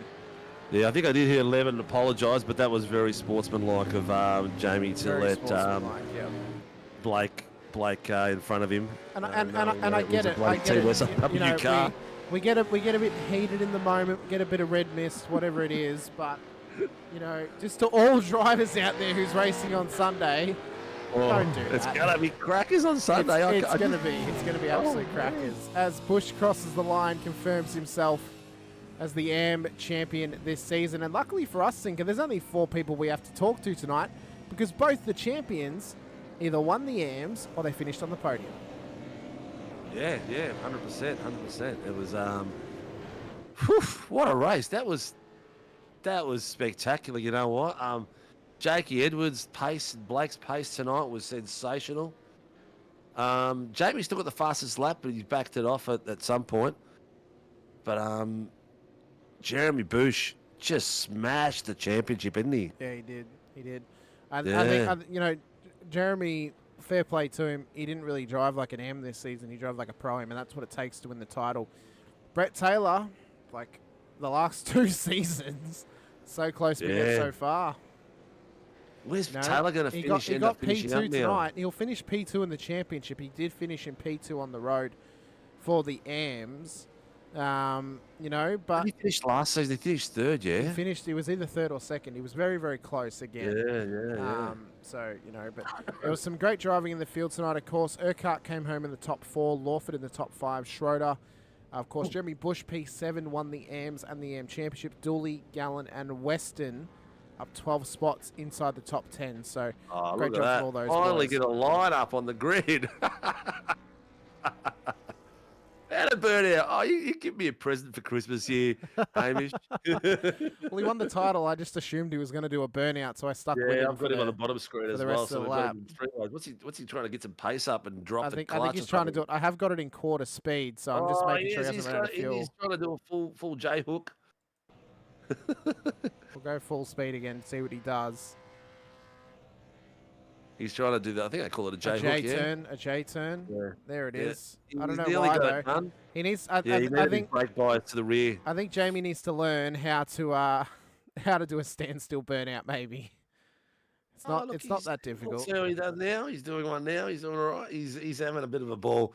Most importantly, he's having fun. And congratulations to Jeremy Bush as well for the title. But you know what? Excuse my throat. But congratulations to all the drivers. Thank you for participating, for coming out in great numbers all season long, making Tuesday night a spectacle. And proud dad when you see all these drivers out there, and the sportsmanship that you see out there as well is sensational. So thank you to all the drivers, because without them, it's just me and Hamish, like 2 crows sitting on the barbed wire fence having a bit of a yarn. Yeah, just talking about the random F-grade cricket game that's happening right in front of us. I think Coleman's really pushing for a Pro-Am drop to Tuesday nights. You know what? I think he could be in Pro-Am. I think Coleman could rock it in Pro-Am. He would rock it in Pro-Am. He'd be very, very. I think he'd when be you look competitive. at the boys that Fitzpatrick and Edwards and Lawford. Based on that's roughly where he's been driving with Lawford around Sundays as well, so he'll be there. I think we can make an argument for him to go Pro-Am next season, similarly how we can make an argument for Cowie to go Am, but... Turn around and say, stuff your sink, I'm staying on Sunday. I'd expect him to do both, Sunday and Tuesday. Yeah, he could do both, for sure. For the final time of this season, these are our provisional race results here this evening. Jakey Edwards takes the win for Blackout OPR. Head of Blake Fitzpatrick for Pacific Esports Racing in P2. Jamie Davis P3 for Team SLW Motorsports. Blake Urquhart, Angus Lawford for the top 5. Michael Schroeder P6 ahead of Jeremy Bush, our AM champion for the season, out of P7. Troy Dooley, John Gallen, Scott Weston for the top 10. Peter Pavlovic, Brett Taylor, Jacob Traynor, Mitch Noble, Andrew Rushworth for the top 15 cars on the road. Mick Clifton, Daniel Clutterbuck, Brad Hayes, Greg Brooks for the top 19 out there tonight. Further back, we have Brandon Levin for the top 20, Andrew Cowan, Josh King, Marty Hughes, Tyler Sheaf, Brad Mays for the top 25. Shane Newens, Di Feldman, Stephanie Piccoli at the back end of the field with Brad Anderson. And Martin Lipsky for our final finishing positions. We have quite a few drivers in the green room to have a quick chat to. We're going to start with P2 on the road. We'll chat to our champions last. So we'll chat to Mr. Blake Fitzpatrick first of all, who finished P2 on the road here this evening. Mr. Fitzpatrick, P2, not without controversy, but P2 in the end. Jamie gave you the position back after a moment at turn 1. You did all you could, though, to try and win this title, but, a positive position nonetheless and a top 3 in the championship. How do you feel after that race? A bit bittersweet. I think we all seen towards the end of the season what the whole season should have looked like, but I didn't apply myself at the start of the season, so I've only got myself to blame here. You know what I mean? But Jamie's a classless act, eh? That on the last lap there, he didn't have to do that at all. But, yeah, that put a smile back on my face for sure. Oh, I'm sure he's probably sat there and saw 11 spin you and thought, oh no, there's gonna be shit gonna hit the fan here. And he would have thought, no, I got to give it back to him straight away. I didn't even push the go button or anything, mate. He did it on his own. Even Brendan messaged me straight away and apologised. I think he even called it in on himself. It's not even his fault. It's just this track and tonight and the amount of drivers on it. Like everybody was just bush flagged and no one wanted to pull over in the straights. It was just everyone serving them in the corners. It's bound to happen. It's going to be on the radar was saying 43 degrees. Was it slippery out there? Oh, don't worry about the track temp. I was actually like dripping sweat that race. But yeah, it was hard work. Crazy. I think it's going to be pretty similar Saturday as well. It's going to be muggy here in Melbourne. Where are you, Fitzy? Sydney. You're in Sydney. So you guys will get warmer temperature than what we will down here in Melbourne. I reckon it's going to be pretty close to the way it was today because the weather report is pretty similar. So it'd be interesting to see how the race day comes out. Yeah, I knew this race was going to be hot. I did a lot of laps, like more laps for this than any Sandown event I've ever done. So full credit to Jake because I know he just turned up on the day. Oh, he's just a bloody weapon, isn't he? Yeah, I've been speaking to him. He's built different. He's a good sort. I know he's strong at this track, so. Yeah, and you know what? He's a class GT driver and LMP2, and it's taken him a bit of the season to get used to the car, but now he's got the car around his little finger again, and he's looking formidable for next year. Yeah, if we were talking about the what ifs before the race, we both realised if Lawford and Davis crashed out, that it'd be out of us two for the championship. Oh, 100%, mate. I had you down. All you needed. For you to win, Lawford then finished 4 places behind you, and Jamie 8 places behind you. Yeah, and after the last couple of weeks, it's not impossible. So yeah, exactly. Anything can happen. Anything can happen. Even aside, Jakey's still got it done. So, yeah. Props to him. Well, good job, well done, mate. Congrats to Jamie on the season. Yeah, well, you've had a stellar season as well, mate. It might have started a bit rough for you, but it finished off really strong. So you showed what you can do.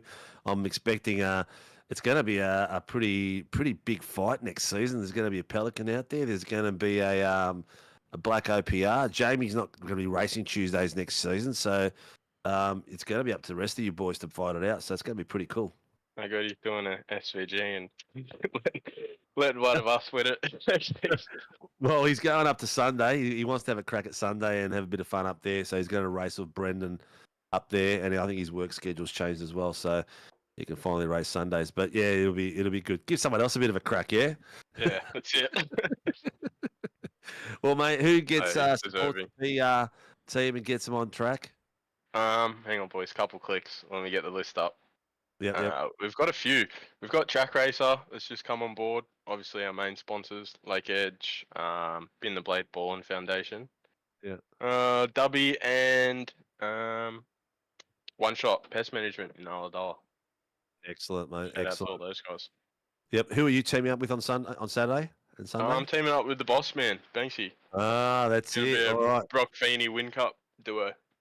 Yep. Is he going to be a lead weight to carry or what?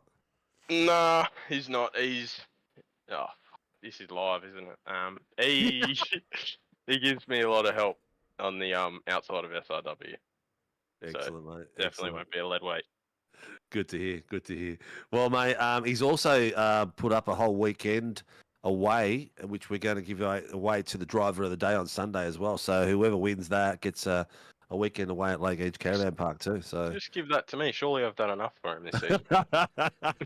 he did mention to me in the chat. He goes, "Oh, you can't give it to me, Steve." And I said, "Well, that means Fitzy misses out as well." No, he has offered a weekend up there. I'm yet to take him up on it, but we'll get there eventually. Appreciate the season, Excellent. boys. Congratulations to Jamie on the whole season and Jakey on the win tonight. Excellent, mate. Well, you've been a legend all season, all year, mate. So congratulations and have a good festive break. We'll catch you next season, boys. Thanks, mate. See ya. Next up, we have our race winner here tonight, Jake Edwards of Blackout OPR. Mr. Edwards, we're letting our champions sweat it out for a minute while we chat to you. But tonight, you're our race winner here this evening. A good bunch of practice before the weekend for the 500. How are you feeling after that one? Because you look strong throughout the majority of the proceedings. To be honest, I'm bloody hot. It takes it out of you, man, especially coming through lap traffic as well towards the end. Well, don't worry, the track temp was just as hot. We checked it towards the end. It was 42 degrees track temp, 19 degrees ambient though, and I'm just thinking, how has it gotten this hot? Like with these cold temperatures, how has this happened? Like, have we got the old underfloor heating going and it's just steaming up the road for us, or what? But mate, a phenomenal effort. I'm pretty sure you're racing this weekend, aren't you? Yeah, I am racing with Fusey. Yeah. So you feeling confident going into that one? Yeah, as confident as you can be, I guess. Like, that was a good little 36 laps of practice or whatever it was, so should be good. You teaming up with Fusey? Yeah. Oh, mate, you're gonna listen to him. You're gonna put him on mute. Oh, I'll probably put him on mute. Let's be real. I was gonna say one word, and that's it. He's over it. He's out. See you later. Love the boy to death, but boy, can he talk, mate. I reckon people reckon I can talk. I reckon he'd create his own air bubble underwater while he's talking. 100% he would. Mate, who gets Blackout OPR on track and supports you boys these days? Yeah, cheers. So I'd like to shout out Blackout Electrical Solutions, DSM Painting and Decorating, Shunt Scenery, Distraction Sim Supply, Parmesan Bakery, and simrigs.com. Well, mate, it was a hell of an effort from you tonight. We look forward to seeing how you go on Saturday and Sunday for the 500. We'll also be putting a memo out for Race Control to mention to drivers as well that co-drivers can come and have a chat to us while they're other drivers in the car. So come and have a chat to us mid-race on Sunday if you're free at some point. But yeah, we'll do. Yeah, best of luck in that one. We look forward to seeing how you go. Great job tonight on a win in the final time for the Gen 2. Another Holden takes a win in the final Gen 2 race for a series. It's becoming a sequence now. It feels like Holden's going to win on Sunday too, maybe, but to Sinker's behest. But mate, enjoy the rest of your week. We'll see you on Saturday for qualifying, and look forward to seeing how you go. Thank you, boys. I'll see you then. Thanks, mate. Thank you, mate. Next up, we have our AM champion, Jeremy Bush of Locked On Lads Racing. Mr. Bush, not only the AM winner tonight, but also the AM champion for Season 4 of 2024. You'll find yourself amongst the Red Pigeons next season as a Pro-Am driver. And realistically, I think you've won this title this season because you drove out of your skin and you drove like a Pro-Am driver this season. And you were just a level above a lot of the weeks. I mean, how does it feel to finally solidify this, get to the checkered flag, and finally lift up this title for yourself? Yeah, no, she's over the moon. It was a pretty tough race tonight. Early on, when a few guys behind me putting pressure on, especially Mitch, and I think Jacob Trainer was there for a little while. Yeah, so I was a little bit worried there tonight about obviously the win, but really happy with the season, how it went. Felt really comfortable in the car, so yeah, looking forward to Gen 3 next season. Yes. I think we all are, mate. It's going to be pretty spectacular. You're going to be racing Tuesday nights, mate, next season to have a crack at the Pro-Am title? I hope so. I do have a few commitments during the winter, which were on a Tuesday. It may change next year, so hopefully Sundays. Yeah, hopefully I can I can jiggle things around so I can make the commitment because I really enjoyed it this year. Excellent, mate. It's looking at your driving, you can tell you're having fun out there because I think you're on average, Hamish, correct me if I'm wrong, about 5 to 6 places for most of the races above any of the other drivers. I think you had 1 or 2 mares, but that was about it. Apart from that, you had a gap on them like crazy. So you're feeling good in the car, that's for sure. Yeah, just trying to keep it clean. That's a key in any race, isn't it? Make it to the end and control what you can control. Yeah, and the rest will take care of itself. Mr. Bush has been watching the broadcasts, as you can tell, Sinker. The good old control the controllable. The line that we've been pumping out all season. Well, with that mentality, I think you'll do really well in the Pro-Ams as well. Yeah, I think you'll be very successful in the Pro-Ams because that sort of mentality is what you need to do to get the consistent points and be at the pointy end of the season and take the risks when they are there and they're calculable and they're good risks. Oh, that's right. There's some good drivers in the Pro-Am, so a lot of respect for them, how they do it. I'm just here having a bit of fun, to be honest. Excellent. Well, who gets you out on track, mate, and supports you with the Locked On lads? You got the boys that get around me every week. I think they watch the broadcast. Thanks to you guys, putting on the broadcast every week. Had a bit of a hiccup last week and haven't had a chance to watch the replay yet from last week. And just everyone, coming out every week and having a crack. It's great fun, great competitive. And really enjoying. Looking forward to next season. Well, mate, we look forward to having you back next season. It's a shame we're not going to see you on the grid for the 500, but enjoy your break. We look forward to seeing you back in a Gen 3 Mustang, I'm going to assume, next season here in SRW and in Vets as well on the Thursday. So, enjoy the break. Best of luck next season, and we look forward to seeing you when you come back. Yeah, thanks, guys. Looking forward to it. Thanks, mate. Congratulations, dude. Well done. Thank you. And next up, 3 seasons in the making, all of 2024. He fought and strived to get the job done.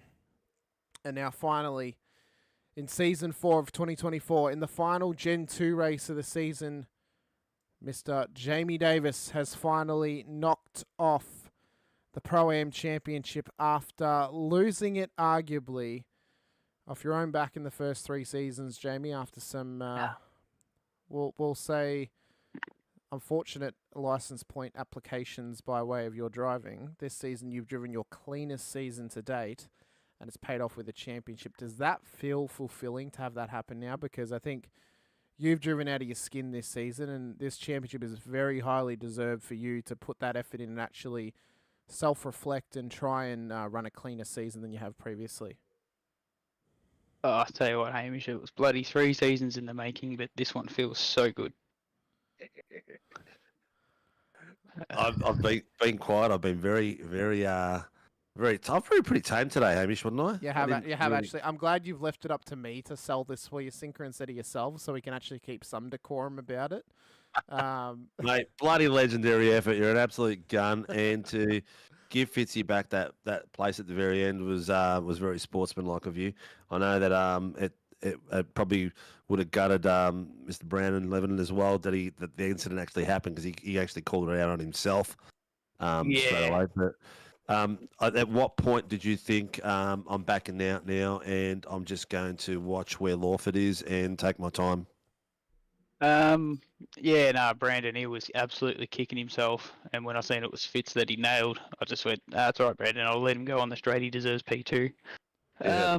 In terms of, wrapping it up and cruising, it was when I was trying to make couple of moves in the turn one on Fitz for the lead because I'm like, oh, there's a bit of a cushion. I'll try and go for the win. And then once he defended hard, I just went, nah, see you later. I'm just going to back it out, run around in the 109s and just cruise now.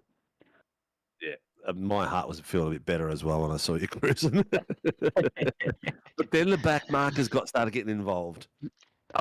Yeah, back markers didn't stress me because I wasn't trying to push I think or it anything. nearly got Fitzy once, and then I thought, oh man, is this gonna affect the race? Was it a bit with no stress for you because you were just in cruise control? Yeah, no stress. I heard that Angus had a spin just before his last pit stop, and I seen he was some 20 odd seconds behind me. So I was just no stress. I was just ranging on the back, and if they moved out of the way, they moved out of the way, and if they didn't, I just sat behind them. Was not implementing any risk at all for this race. Well, it's good to see you came out with a level head, mate. It's the stress levels were probably on me more than anyone else that was watching. Hamish, what do you reckon about this legend? Oh, mate, I think, Jamie, you've run a very, very good season, of course, as I mentioned. Your best of the year, and obviously it's worked out for a championship in your favour. I did say that I thought Angus probably had a better all-round season than you did, just by performance-based. But when it mattered, yeah, definitely, when it mattered, pace-wise. yeah, when it mattered, you had obviously the better run because you won the title in the end. So you're right up there with him in terms of one of the best drivers this season. Of course, you've topped that off with a championship title, so that it's not taking anything away from your efforts this season. Because I think the most important thing is the fact you've actually been able to make it to the final round and battle for the title. I think that's one box you ticked that you needed to tick straight away. You had the pace, of course, which you've always had.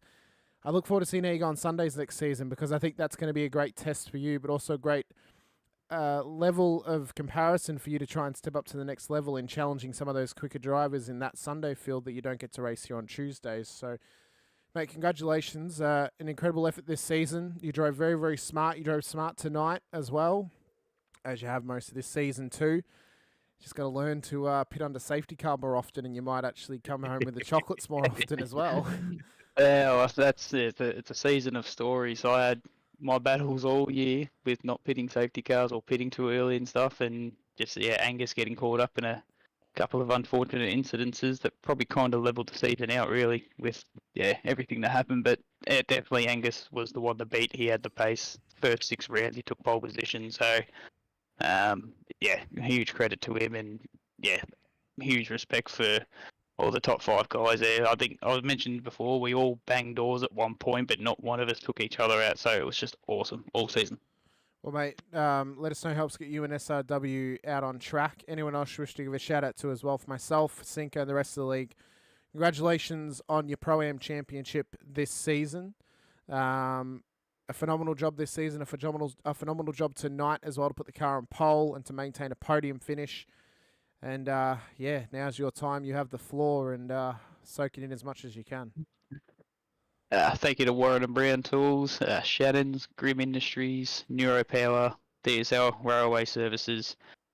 You boys in the comm box, keeping us entertained all season. Hard work by Race Control for slapping us on the wrist when we've been naughty boys and explaining some stuff. All the spectators that have tuned in throughout the season. Just everybody who's watched every week to support me and sent me messages of good luck tonight before the qualifying, and just that all wouldn't go ahead without everybody. Well, mate, best of luck this weekend at the Sandown 500. We look forward to seeing how you go.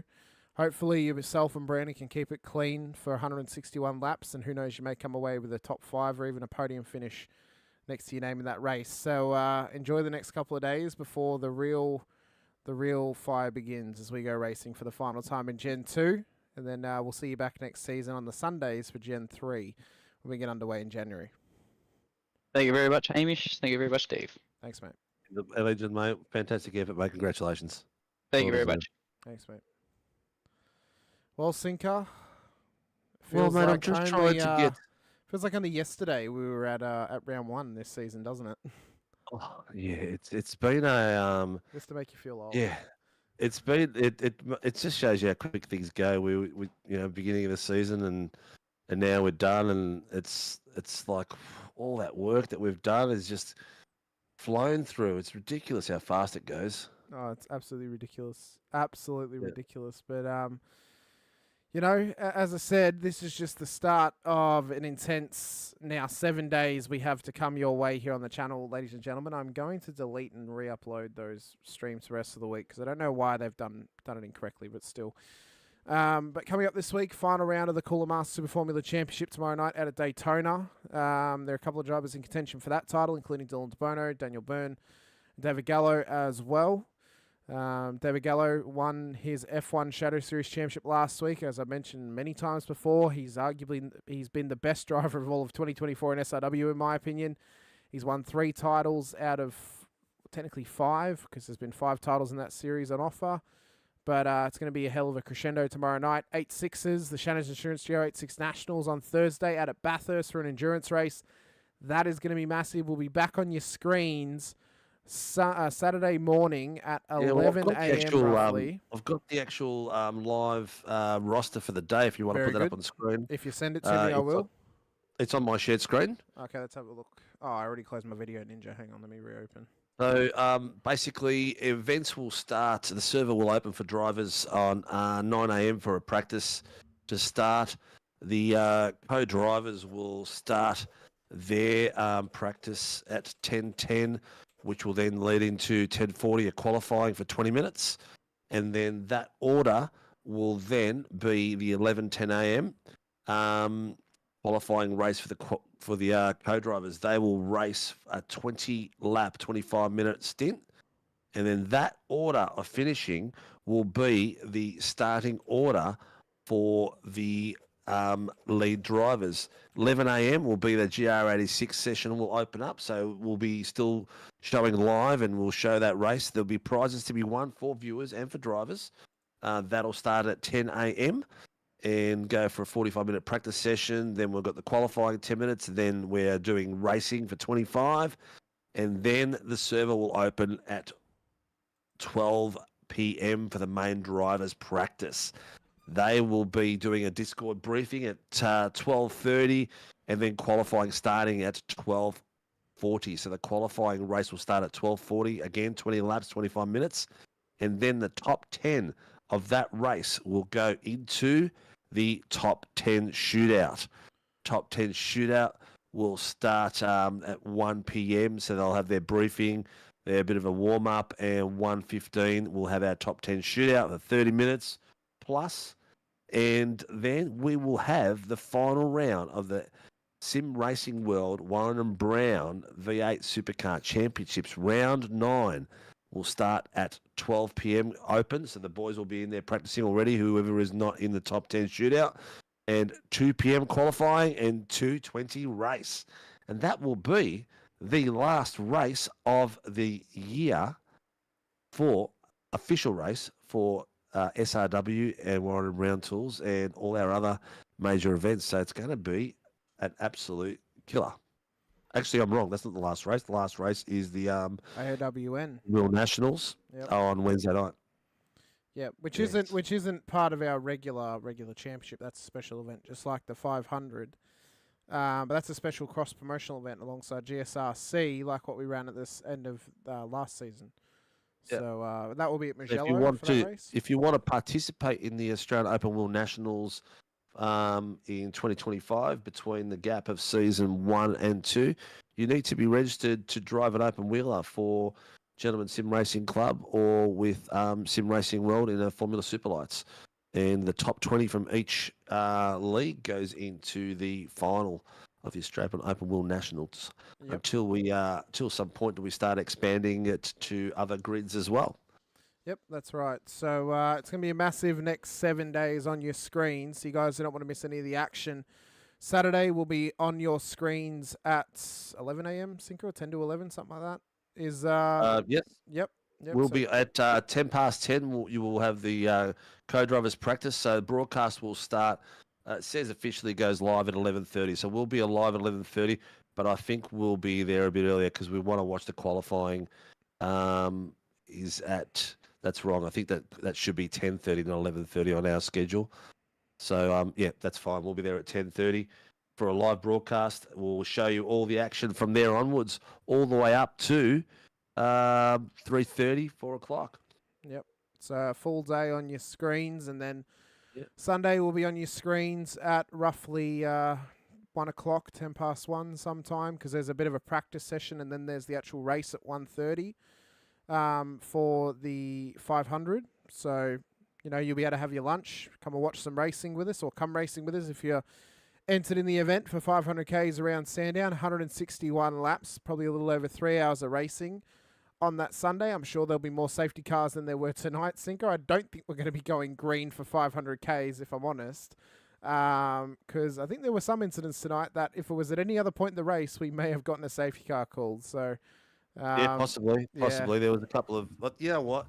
Again, depending where the car is on track and where it is positioned and whether it's safe or not, the boys will leave that up to the RCs down there. But they've done a pretty good job so far this season, and they'll put their skills to the test on Sunday and Saturday. Yep, they will indeed. So, but be sure to keep an eye on our socials. Sign-ups for next season will be getting announced soon in the coming week or so on SRW Sim Racing World at Facebook.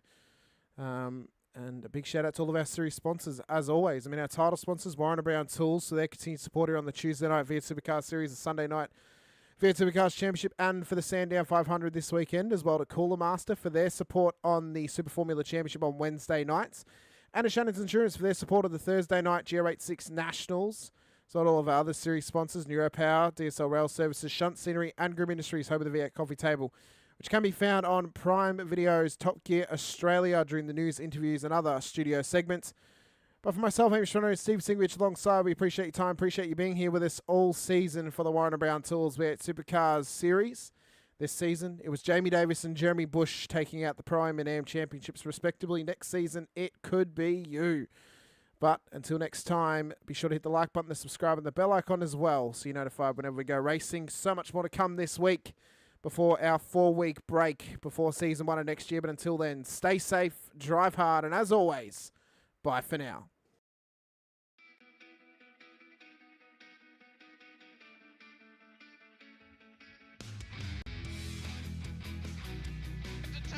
This is amazing. I was clash heads again.